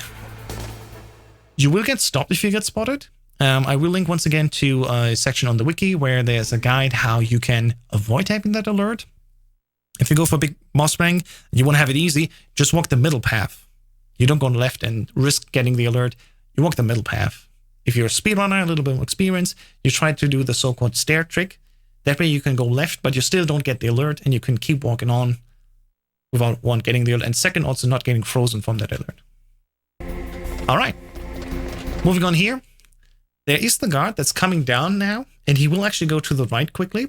So once again, as we go up, you're going to quickly silence our footsteps.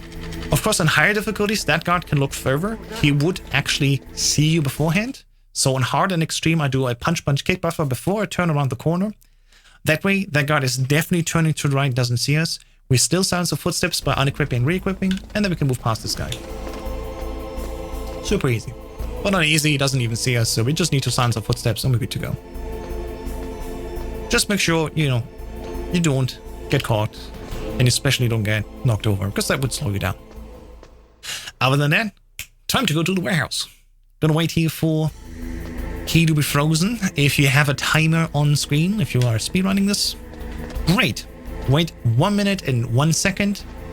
To be safe, 1 minute and 2 seconds.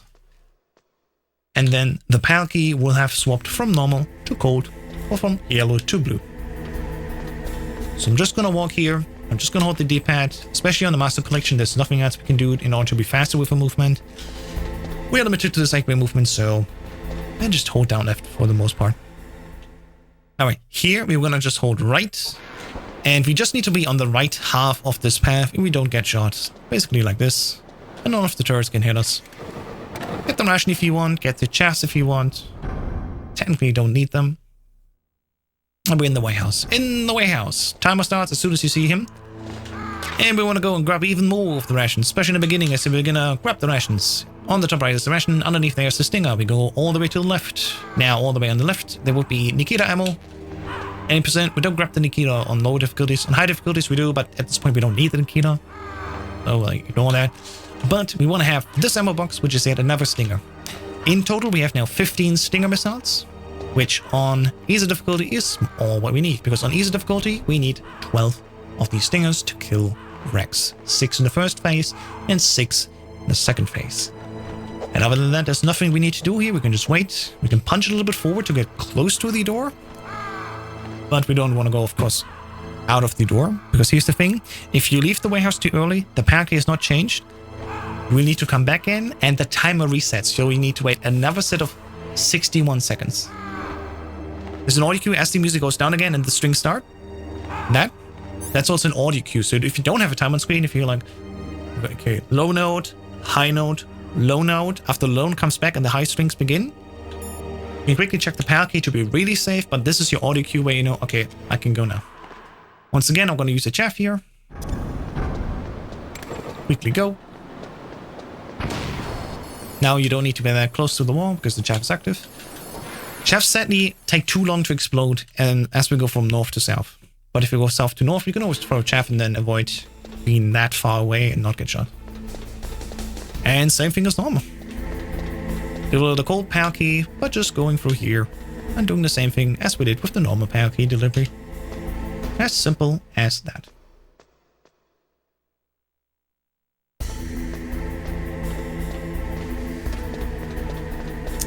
And it seems like we're gonna be done with this tutorial in time. I may actually do a speedrun on original PS1 hardware. And we're gonna see the side-by-side comparison if you have access to the original console and 360-degree analog movement. That could be fun. I'll probably do that. I'm gonna take a short break after this tutorial is over, like 2-3 minutes, refresh, and then we're gonna do one 80% run on actual PS1 hardware. Alright, so one quick reminder.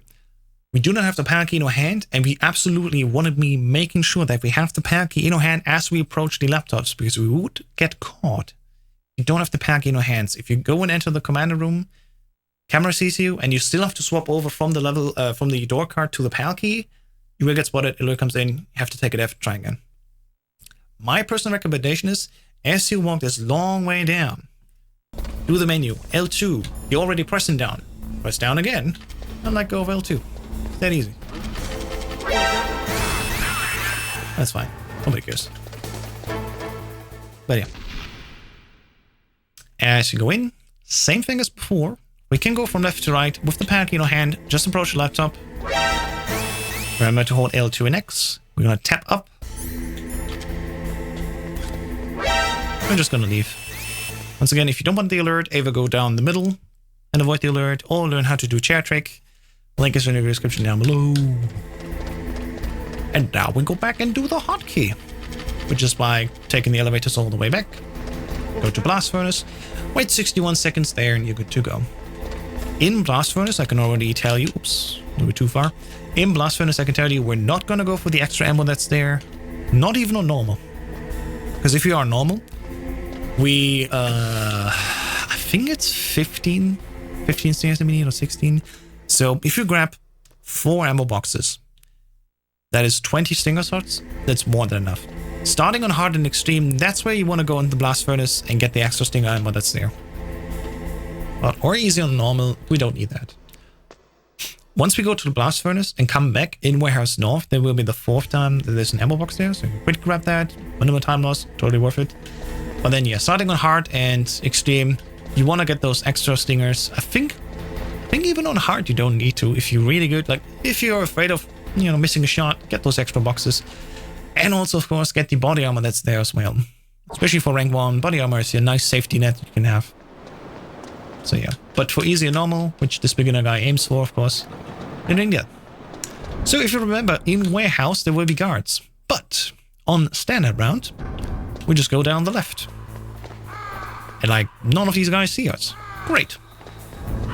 Moving on. When we come back, we're actually gonna go on the right side of the middle. So we'll come top to south, north to south, I should say, keep it consistent. Go down the left way. When we come back after Blast Furnace, we're gonna go up the right way. None of them see us. It's that simple.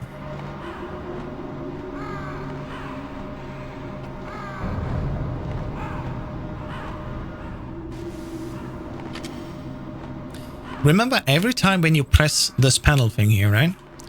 The weapon gets unequipped from your hand. As you are back in control in the cargo elevator, just tap R1 to go and have your weapon attached again. Because then, when you leave that cargo elevator to go to the next one, your steps will already be faster just because you have a weapon in your hand. And you don't have immediately a chance, as you start walking, to equip your weapon. So make sure to equip the weapon before you load in there. Other than that, well, codex to skip. Once again, shoutouts to Turbo and Steam for giving us free Turbo. Once again, there's a tutorial on my YouTube channel. If you haven't seen it yet, it's also linked in the description down below in the VOD version of this tutorial. Where I show you how to set it up yourself, or just open the community tab. MGS1 but with Turbo. Super simple. Use that. You will have Turbo for X on right press and circle on left press of the sticks. And you can use that to quickly skip these codecs. Yeah, rank 1, you want to probably toss the chaff. Make sure to not get hit. Totally worth the time loss, I want to say. Grab these chaff in Warhouse North, just to don't get shot here. But especially in low difficulties, just tank the shot, it's fine. You do get a full health refill at Rex. And here we see once again, after pressing the panel, when we're back in control, tap R1 to get your weapon back. And so, especially on lower difficulties, we're just going to tank the damage. And we get a full health refill anyway for Rex, so that's fine.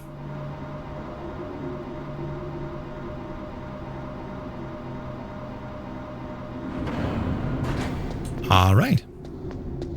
Now we go to the Blast Furnace. Once again, remember there's a 61-second timer that needs to go down.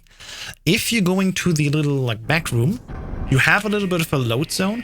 During that load time, the timer for the PAL key does not run. So if you go to the back room on hard and extreme to get the extra ammo and the body armor, you should calculate roughly 1 minute and 10 seconds. The easiest thing to make sure that you do have changed the PAL key, of course, is quickly open it, check in it. But I will recommend to only do that after the time has passed, because once again, as you check the key, if it changed, timer also doesn't run. So every time you check, timer gets delayed a little bit longer. Of course, each time you're checking. timer doesn't run, so it takes a little bit longer until the PAL key changes to hot state. In this instance here, I'm going to quickly grab the stuns because I'm used to that. If you run the old PC version from 2000, you can swap weapons without needing to open the menu because you have your number keys on the keyboard corresponding to a weapon. The new Master Collection PC version sadly does not have that feature. So this is just force of habit. You don't need these stuns. You can ignore that. As this new tone comes in, it's like a drum fill, and there's this dramatic swelling of the strings now. That's your audio cue to know, all right, now my PAL key has changed, and now it's hot. You can leave. You're good to go. Later, you just listen to the audio cue and you leave immediately. You don't need to necessarily check it. If you don't check it, there's one last sign to know that the PAL key in your inventory is actually hot. As you go down this elevator, nothing happens, but as you go down the second elevator, you will have that codec call with Naomi, where she will then get put away and everything. And if that call does not come in, you know you have to turn around and hit the PAL key again, because this call on the second way down towards the warehouse only comes in if your PAL key is actually hot. That is a giveaway how to know, all right, even without checking the inventory, if this call comes in, you know, right, PAL key is hot. If it doesn't come in, get very annoyed at yourself for not checking. Turn around and heat up the PAL key again. But yeah, a little fun fact. The rank 1 run I'm trying to do at the moment, well, not like right now since I'm at work, of course, naturally, is Sons of Liberty. Took me a while to reach Fortune without getting a lot. It's tricky. Medical Soul 2 Big Boss is the hardest Big Boss you can get from the first trilogy. Even getting Fox out in free is easier, just because you are not limited in your saves. But Medical Soul 2, you have a maximum of 700 shots you're allowed to do, which for some is already like, oh, if you don't watch your shot count, you can go too quickly too high. And you only have 8 saves in MGS2 to get Big Boss, which normally corresponds to after each boss fight you do a save, so you got that, you know, segment done. You can focus on the next segment until the next boss fight is done. This is the call, by the way, that I mean. If you don't get this call, your PAL key is not hot, turn around and heat it up again. But yeah, console, emulator, and Master Collection runners, if you get this call, rest assured the PAL key in your inventory is hot, because only then this call happens.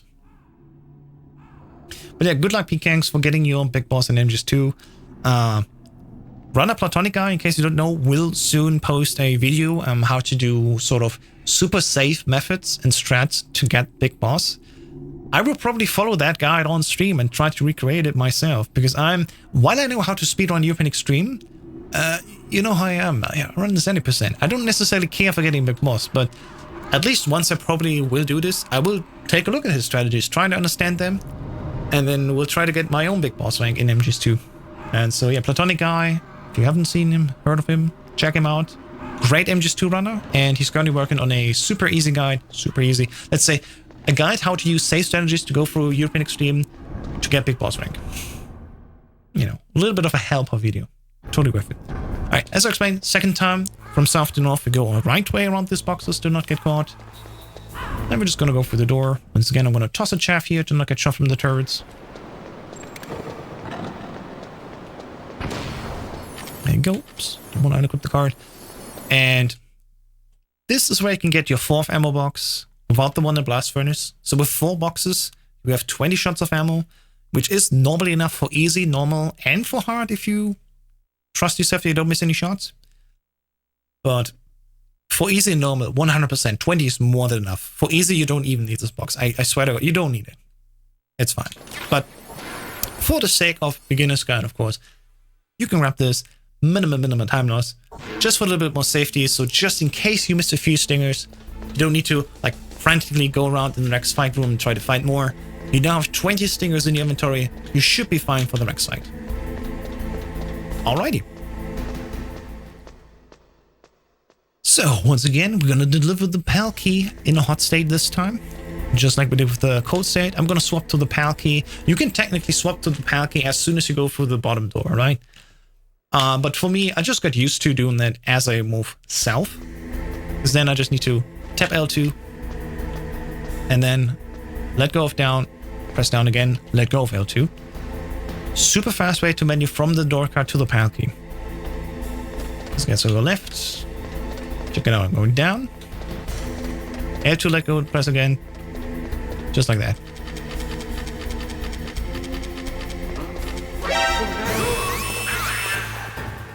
And yeah, once again, if you're going for big boss rank like that, just wait a short second, sneak past him. You don't care about your time necessarily. Not for that instance. The hot pair key, you need to know. You cannot use the strategy that we did with normal and cold.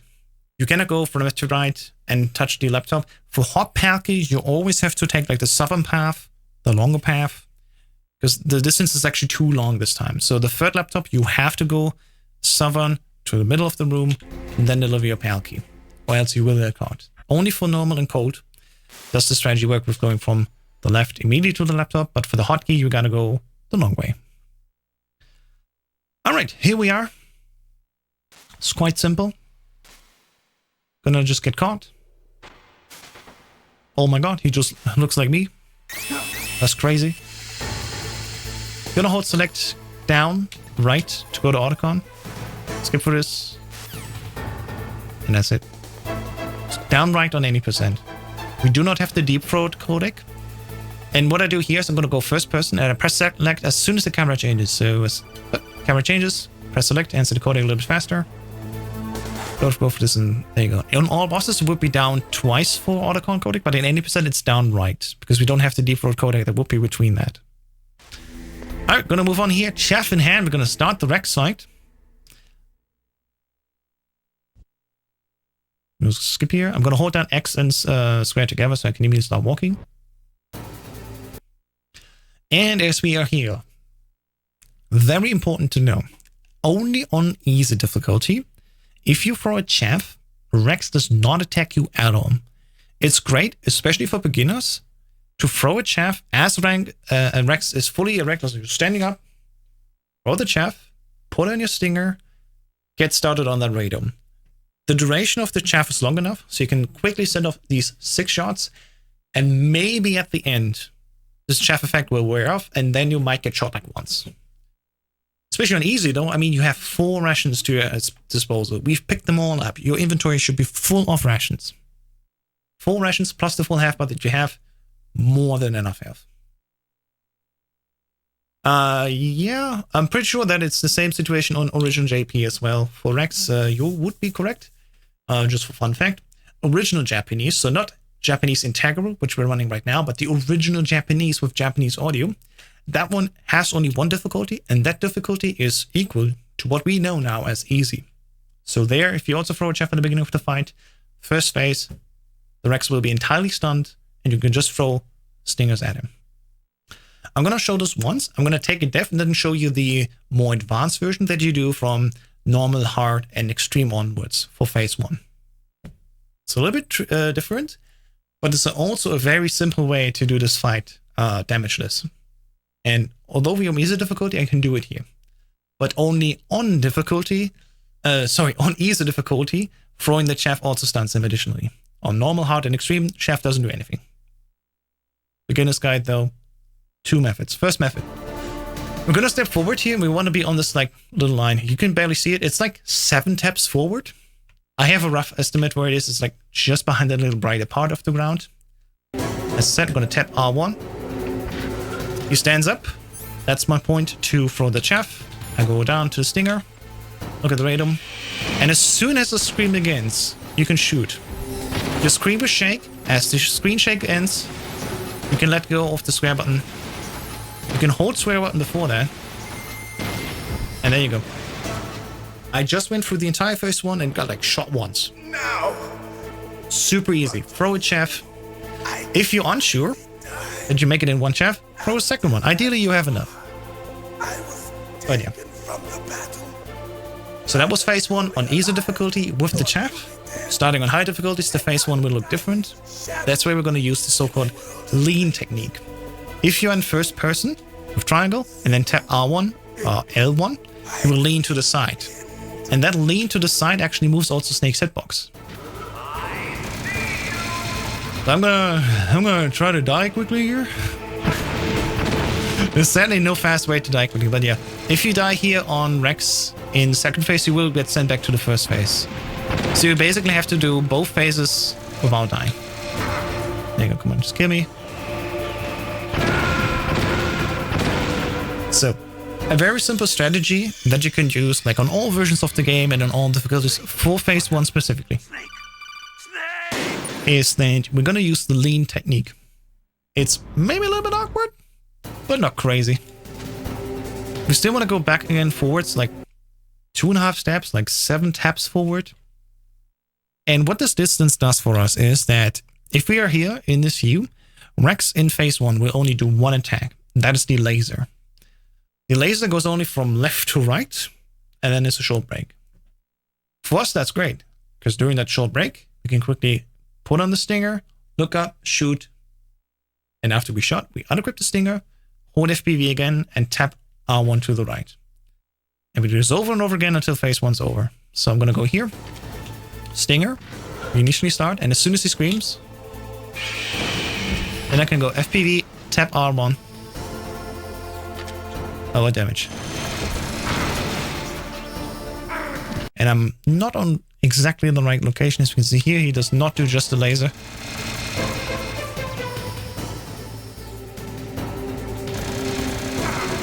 Yeah, on easy difficulty especially.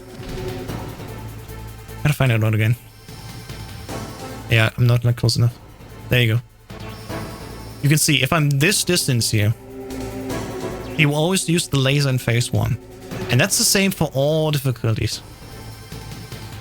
And you can see how much time I have between these two lasers. Here, I go here, wait, unequip, shoot, unequip, first person view, lean.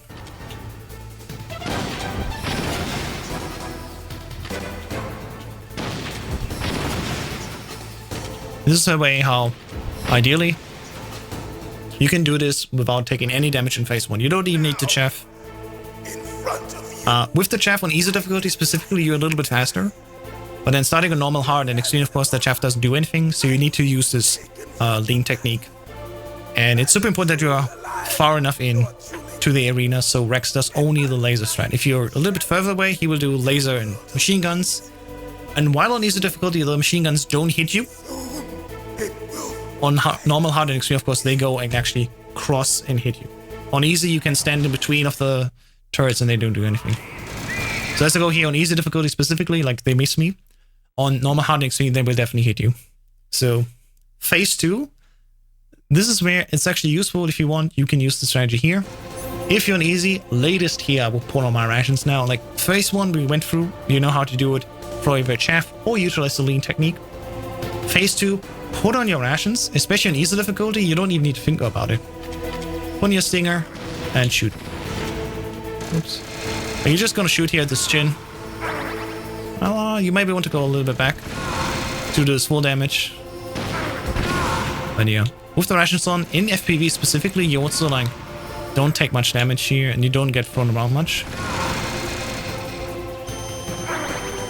And he's actually great for us today because he actually doesn't go all the way back. Like normally he goes like middle, front, all the way to the back.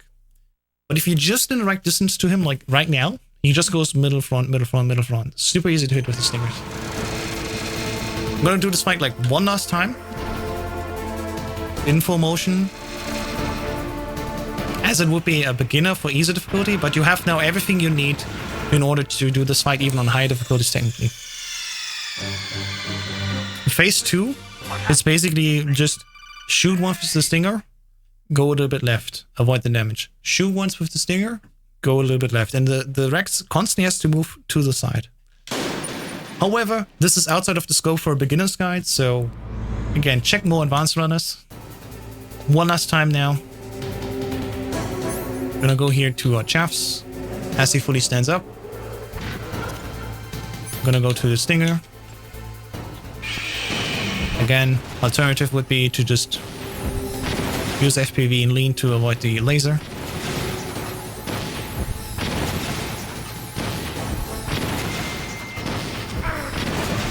There you go.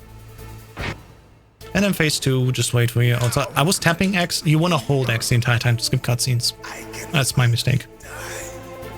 After Zanzibar, I was taken from the neither truly alive nor truly Almost done. an undying shadow. In the world, light. But soon What you want to do, especially on easy difficulty, in the beginning you want to hold X square and up left, so you immediately walk close to him. You want to basically move as far as you are like inside this like darker circle. That's roughly the closest you want to be. Tap on. And there you go. Am I technically a little bit too close? I want to be like right on the edge of that dark circle. And yeah, don't forget to put on your rations.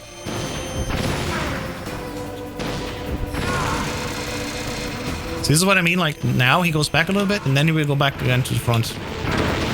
Jesus Christ. And that's phase 2 for easy. Especially for beginners, like this is where you want to put on your ration, tank the damage and just shoot after him. And if you miss 1 or 2 stingers, like it's fine. For beginners, you get used to it. And then later you're ready for the more advanced techniques. But yeah, we're just gonna hold the next. We're gonna wait for all the cutscenes to be done. And then the Cody comes in. There you go. And then once we go through the codec here. Jim Houseman, hello there. We're gonna get to the the liquid fist fight. The Rex fist fight. I want to see that though. I guess I gotta play MGR for that, but no, not today. So this is Liquid's fist fight. Only on integral difficulty. We could skip his little monologue before this fight, so this is why we play integral. On the North American release, OG Japanese release, and the European release will have his little speech there that lasts for like 2.5 minutes. Thankfully though on integral we can skip that, so this is specifically why we play on integral. And well, what speedrunners normally do is, it's quite simple. We're gonna toss him twice and then do a sequence of infinite punches, just double punches in the right succession. However, for beginners this is probably the part where they're gonna spend the most time in. I could try to show you a different method, but honestly, this fight still is best just to learn yourself with a metronome or a drum track. On speedrun.com, speedrun.com/mgs1 under the resources tab, there is both a metronome and I think also a drum track where like you have different inputs like pop up, pop up, pop up, pop up. And that's the speed that you need to tap circle twice. There's also a single punch strategy where you can just over and over punch once, like pum, pum, pum, pum. I think that's roughly a speed. And either with single punches or double punches, you can just keep Liquid in constant suspension until his health reaches 0. And at the end, you just have to do one punch kick. So like one quick pop, pop, pop, kick him over the railing, you're done. You can technically also throw him on easy difficulty, but on all higher difficulties, like starting on normal, a throw would not do enough damage, even if he's like at 2 damage points. A throw would not end the fight. You have to bring his health to 0 first and then throw him.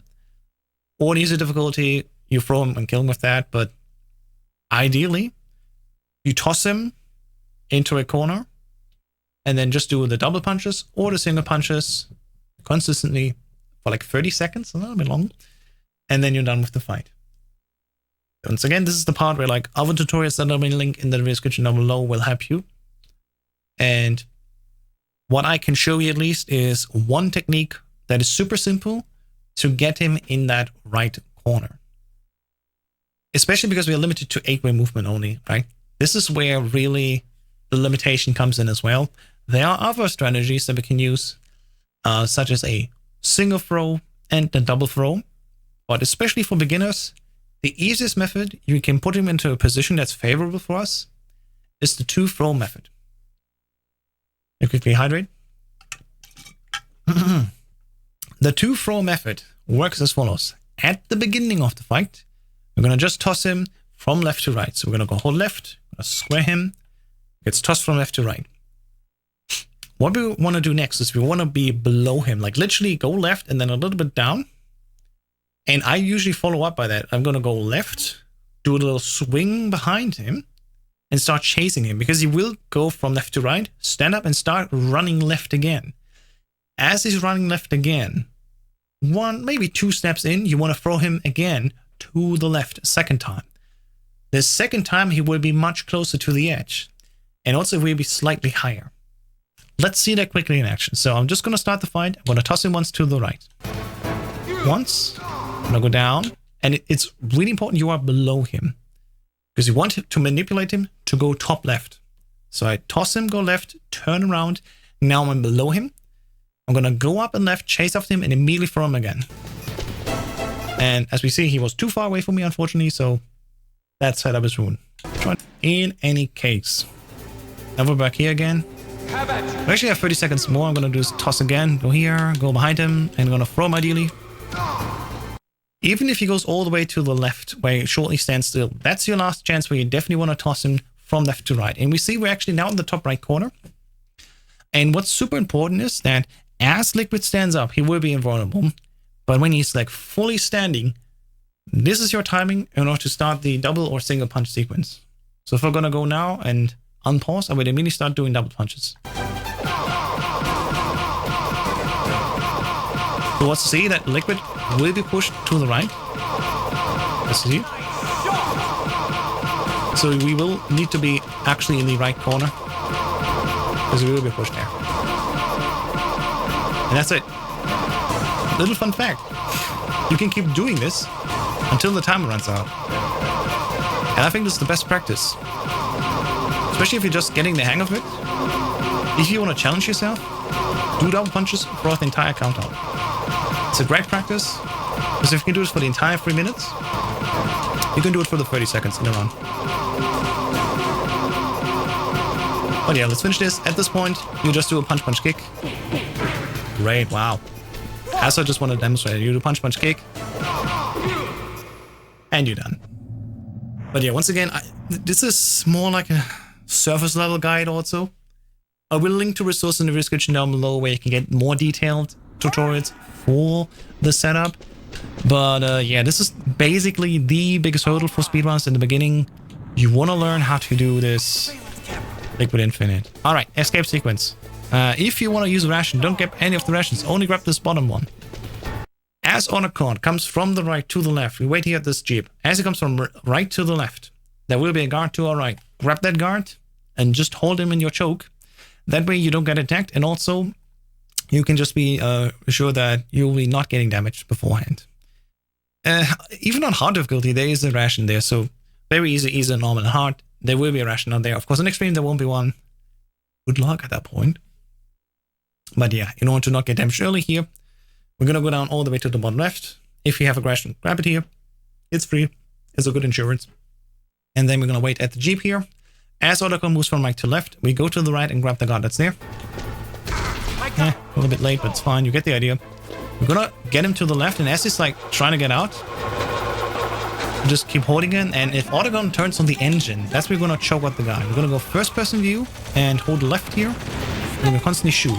So triangle, square, and just go left to automatically hit the guy. We have to kill that guy first, and then the barrels can explode.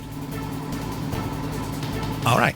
Specifically on the Master Collection version, you may be wondering, I heard about something about the second controller thing. Yes, to answer that, you can go in now, controller settings, and swap your controller to connect as P2. And then technically, on checkpoint 2, you can manipulate the guards and have them walk around. Because there's a very short window, if you use the second controller and left stick, that these guards at that second checkpoint will just run into your line of fire. The problem specifically with Master Collection is you cannot use the second controller at the same time. For the strategy that you might have heard about, you go for the first checkpoint, you explode the 2 barrels, cool. And then on original console, if you have 2 controllers at the same time, say for PlayStation 1, PlayStation 2, PlayStation 3, not. I'm pretty sure that it works with 2 controllers, but not entirely sure. And of course, DuckStation emulation. Like if you have 2 controllers at the same time, first controller, you hold down square to just shoot. And then on the second controller, you use the left analog stick and guide the guys in the checkpoint into your line of fire. For more information, check out the escape. What is it again? The escape IL on speedrun.com, speedrun.com/MGS1. Go to levels, escape. And then the world records all use this trick in the second checkpoint. Especially for people that go extreme difficulty and like high rank. If you run on these all consoles, second controller strat, super useful here. Master Collection, not working. PS3 works and also Vita TV. Well, Vita TV, not sure. It's called PS TV, not Vita TV. I know it's a Vita, but let's be technically correct here. It's the PS TV, of course. But I don't know what you mean. Yeah, then PS3 it also works. I've never actually done it on PS3, but yeah, PS TV it also works. If you have two controllers connected at the same time, you can also use the strategy there. But yeah, Master Collection version specifically because we are here in Master Collection, and this is for Master Collection people. If you've heard about this trick, sorry, not accessible to you. We're gonna go for this on controller 1, but still doable. Not to worry, especially on lower difficulties. If you're just starting out, don't worry, I'll guide you through this. So in the beginning, for first checkpoint, we go for FPV, we hold down and we want to line our turret with the bottom right corner of a Jeep. Hold down square in FPV and shoot the first barrel. Shoot the second barrel. And then shoot at this line in the wall as a visual cue. Checkpoint 2, there's one to the left, middle and right. We're going to shoot the left, then the right, and then the middle one. Don't shoot the right one first. Wait until we fully turn left. 3, 4, that's it. High difficulty, more damage than you need to take. Easy difficulty, just 4 shots and they're done. Left, right, middle, that's the order. Now it's time for Liquid. I think Liquid needs to be shot 12 times on easy difficulty. Like, don't quote me on that, I don't know. I just know I need to go for the face. And the way we do Liquid is quite simple. We want to look away from him, and as soon as his iframe's open, we're going to shoot at him. So hold over him, look away, hold over him, hold over him. And the funny thing is he actually like leans basically into a line of fire. As we are close to him, he will start swinging to the side. That's basically all we need to do to hit him. Second phase. You can look down if you want, but it's just important that you shoot after him, essentially. Get hit, shoot, ideally you hit him. Correct to left or right, depending on where you bounce. There you go. Next phase. Look away. Over him. Wait. Over him. Wait. And over him. On easy, we're already in next phase here. You can do this transition shot if you want. Now line like this. And if you do it right, and you don't get shot. It's a bit unfortunate. If you don't get shot, you could technically let go of first person view, but definitely hold always on a first person view. And that's it, that's escape. Like, it's not that complex. Especially in these phases, it's like right behind you. All you need to do there, you just need to look away on him until his iframe's open again. You can tell by him going back up again. If he's leaning to the side, there's no point in looking at him. Literally look away from him until he's up again, and then you can swing over him. As you swing slightly over him, that's how you know, like, alright, now I can shoot him again. And yeah, Metal Gear Solid, we go to the credits. Word of advice, if you're a streamer, but also if you just upload this video on YouTube, even if you just put it unlisted, the copyright protection tools will always detect the best is yet to come as a DMCA claim. This does mean that the video will not give you a copyright strike. That's something different. A DMCA claim means that the video will be monetized from the advertisers and there will be ads running on your video off the run. So, especially for this tutorial, I will now turn off the game audio. That is allowed. You can turn on the game audio again when we have Ocelot talking. In the meantime, we just let some copyright-free music run. Yeah, this is how you speedrun Metal Gear Solid Master Collection. This example was specifically done here on the PC Steam version. Once again, you get free turbo if you just use the controller layout that I made, for example, MGS1 but with turbo. And then that way you can even faster and also, you know, more wrist and fun-friendly skip through the codecs by just pressing in the right and left stick. And you have turbo for the codecs. That easy. Once again, at the end of this tutorial, I want to shout out everyone that helped me learn this run. Shout out to Plywood, DLimes13, Tada 2022, now known as Bracken, and so many more from Metal Gear Speedrunners / MGSR. If you want to learn more about how to run this game, specifically Metal Gear Solid 1, but also all other games of the series, check out metalgearspeedrunners.com. We have a wiki where every game is listed, literally every game. Did you know we even have strategies for arcade soon coming up? Yes, you can speedrun the arcade version. It's crazy. So many more games. But yeah, specifically for MGS1, we also have a page for the console version / MC version.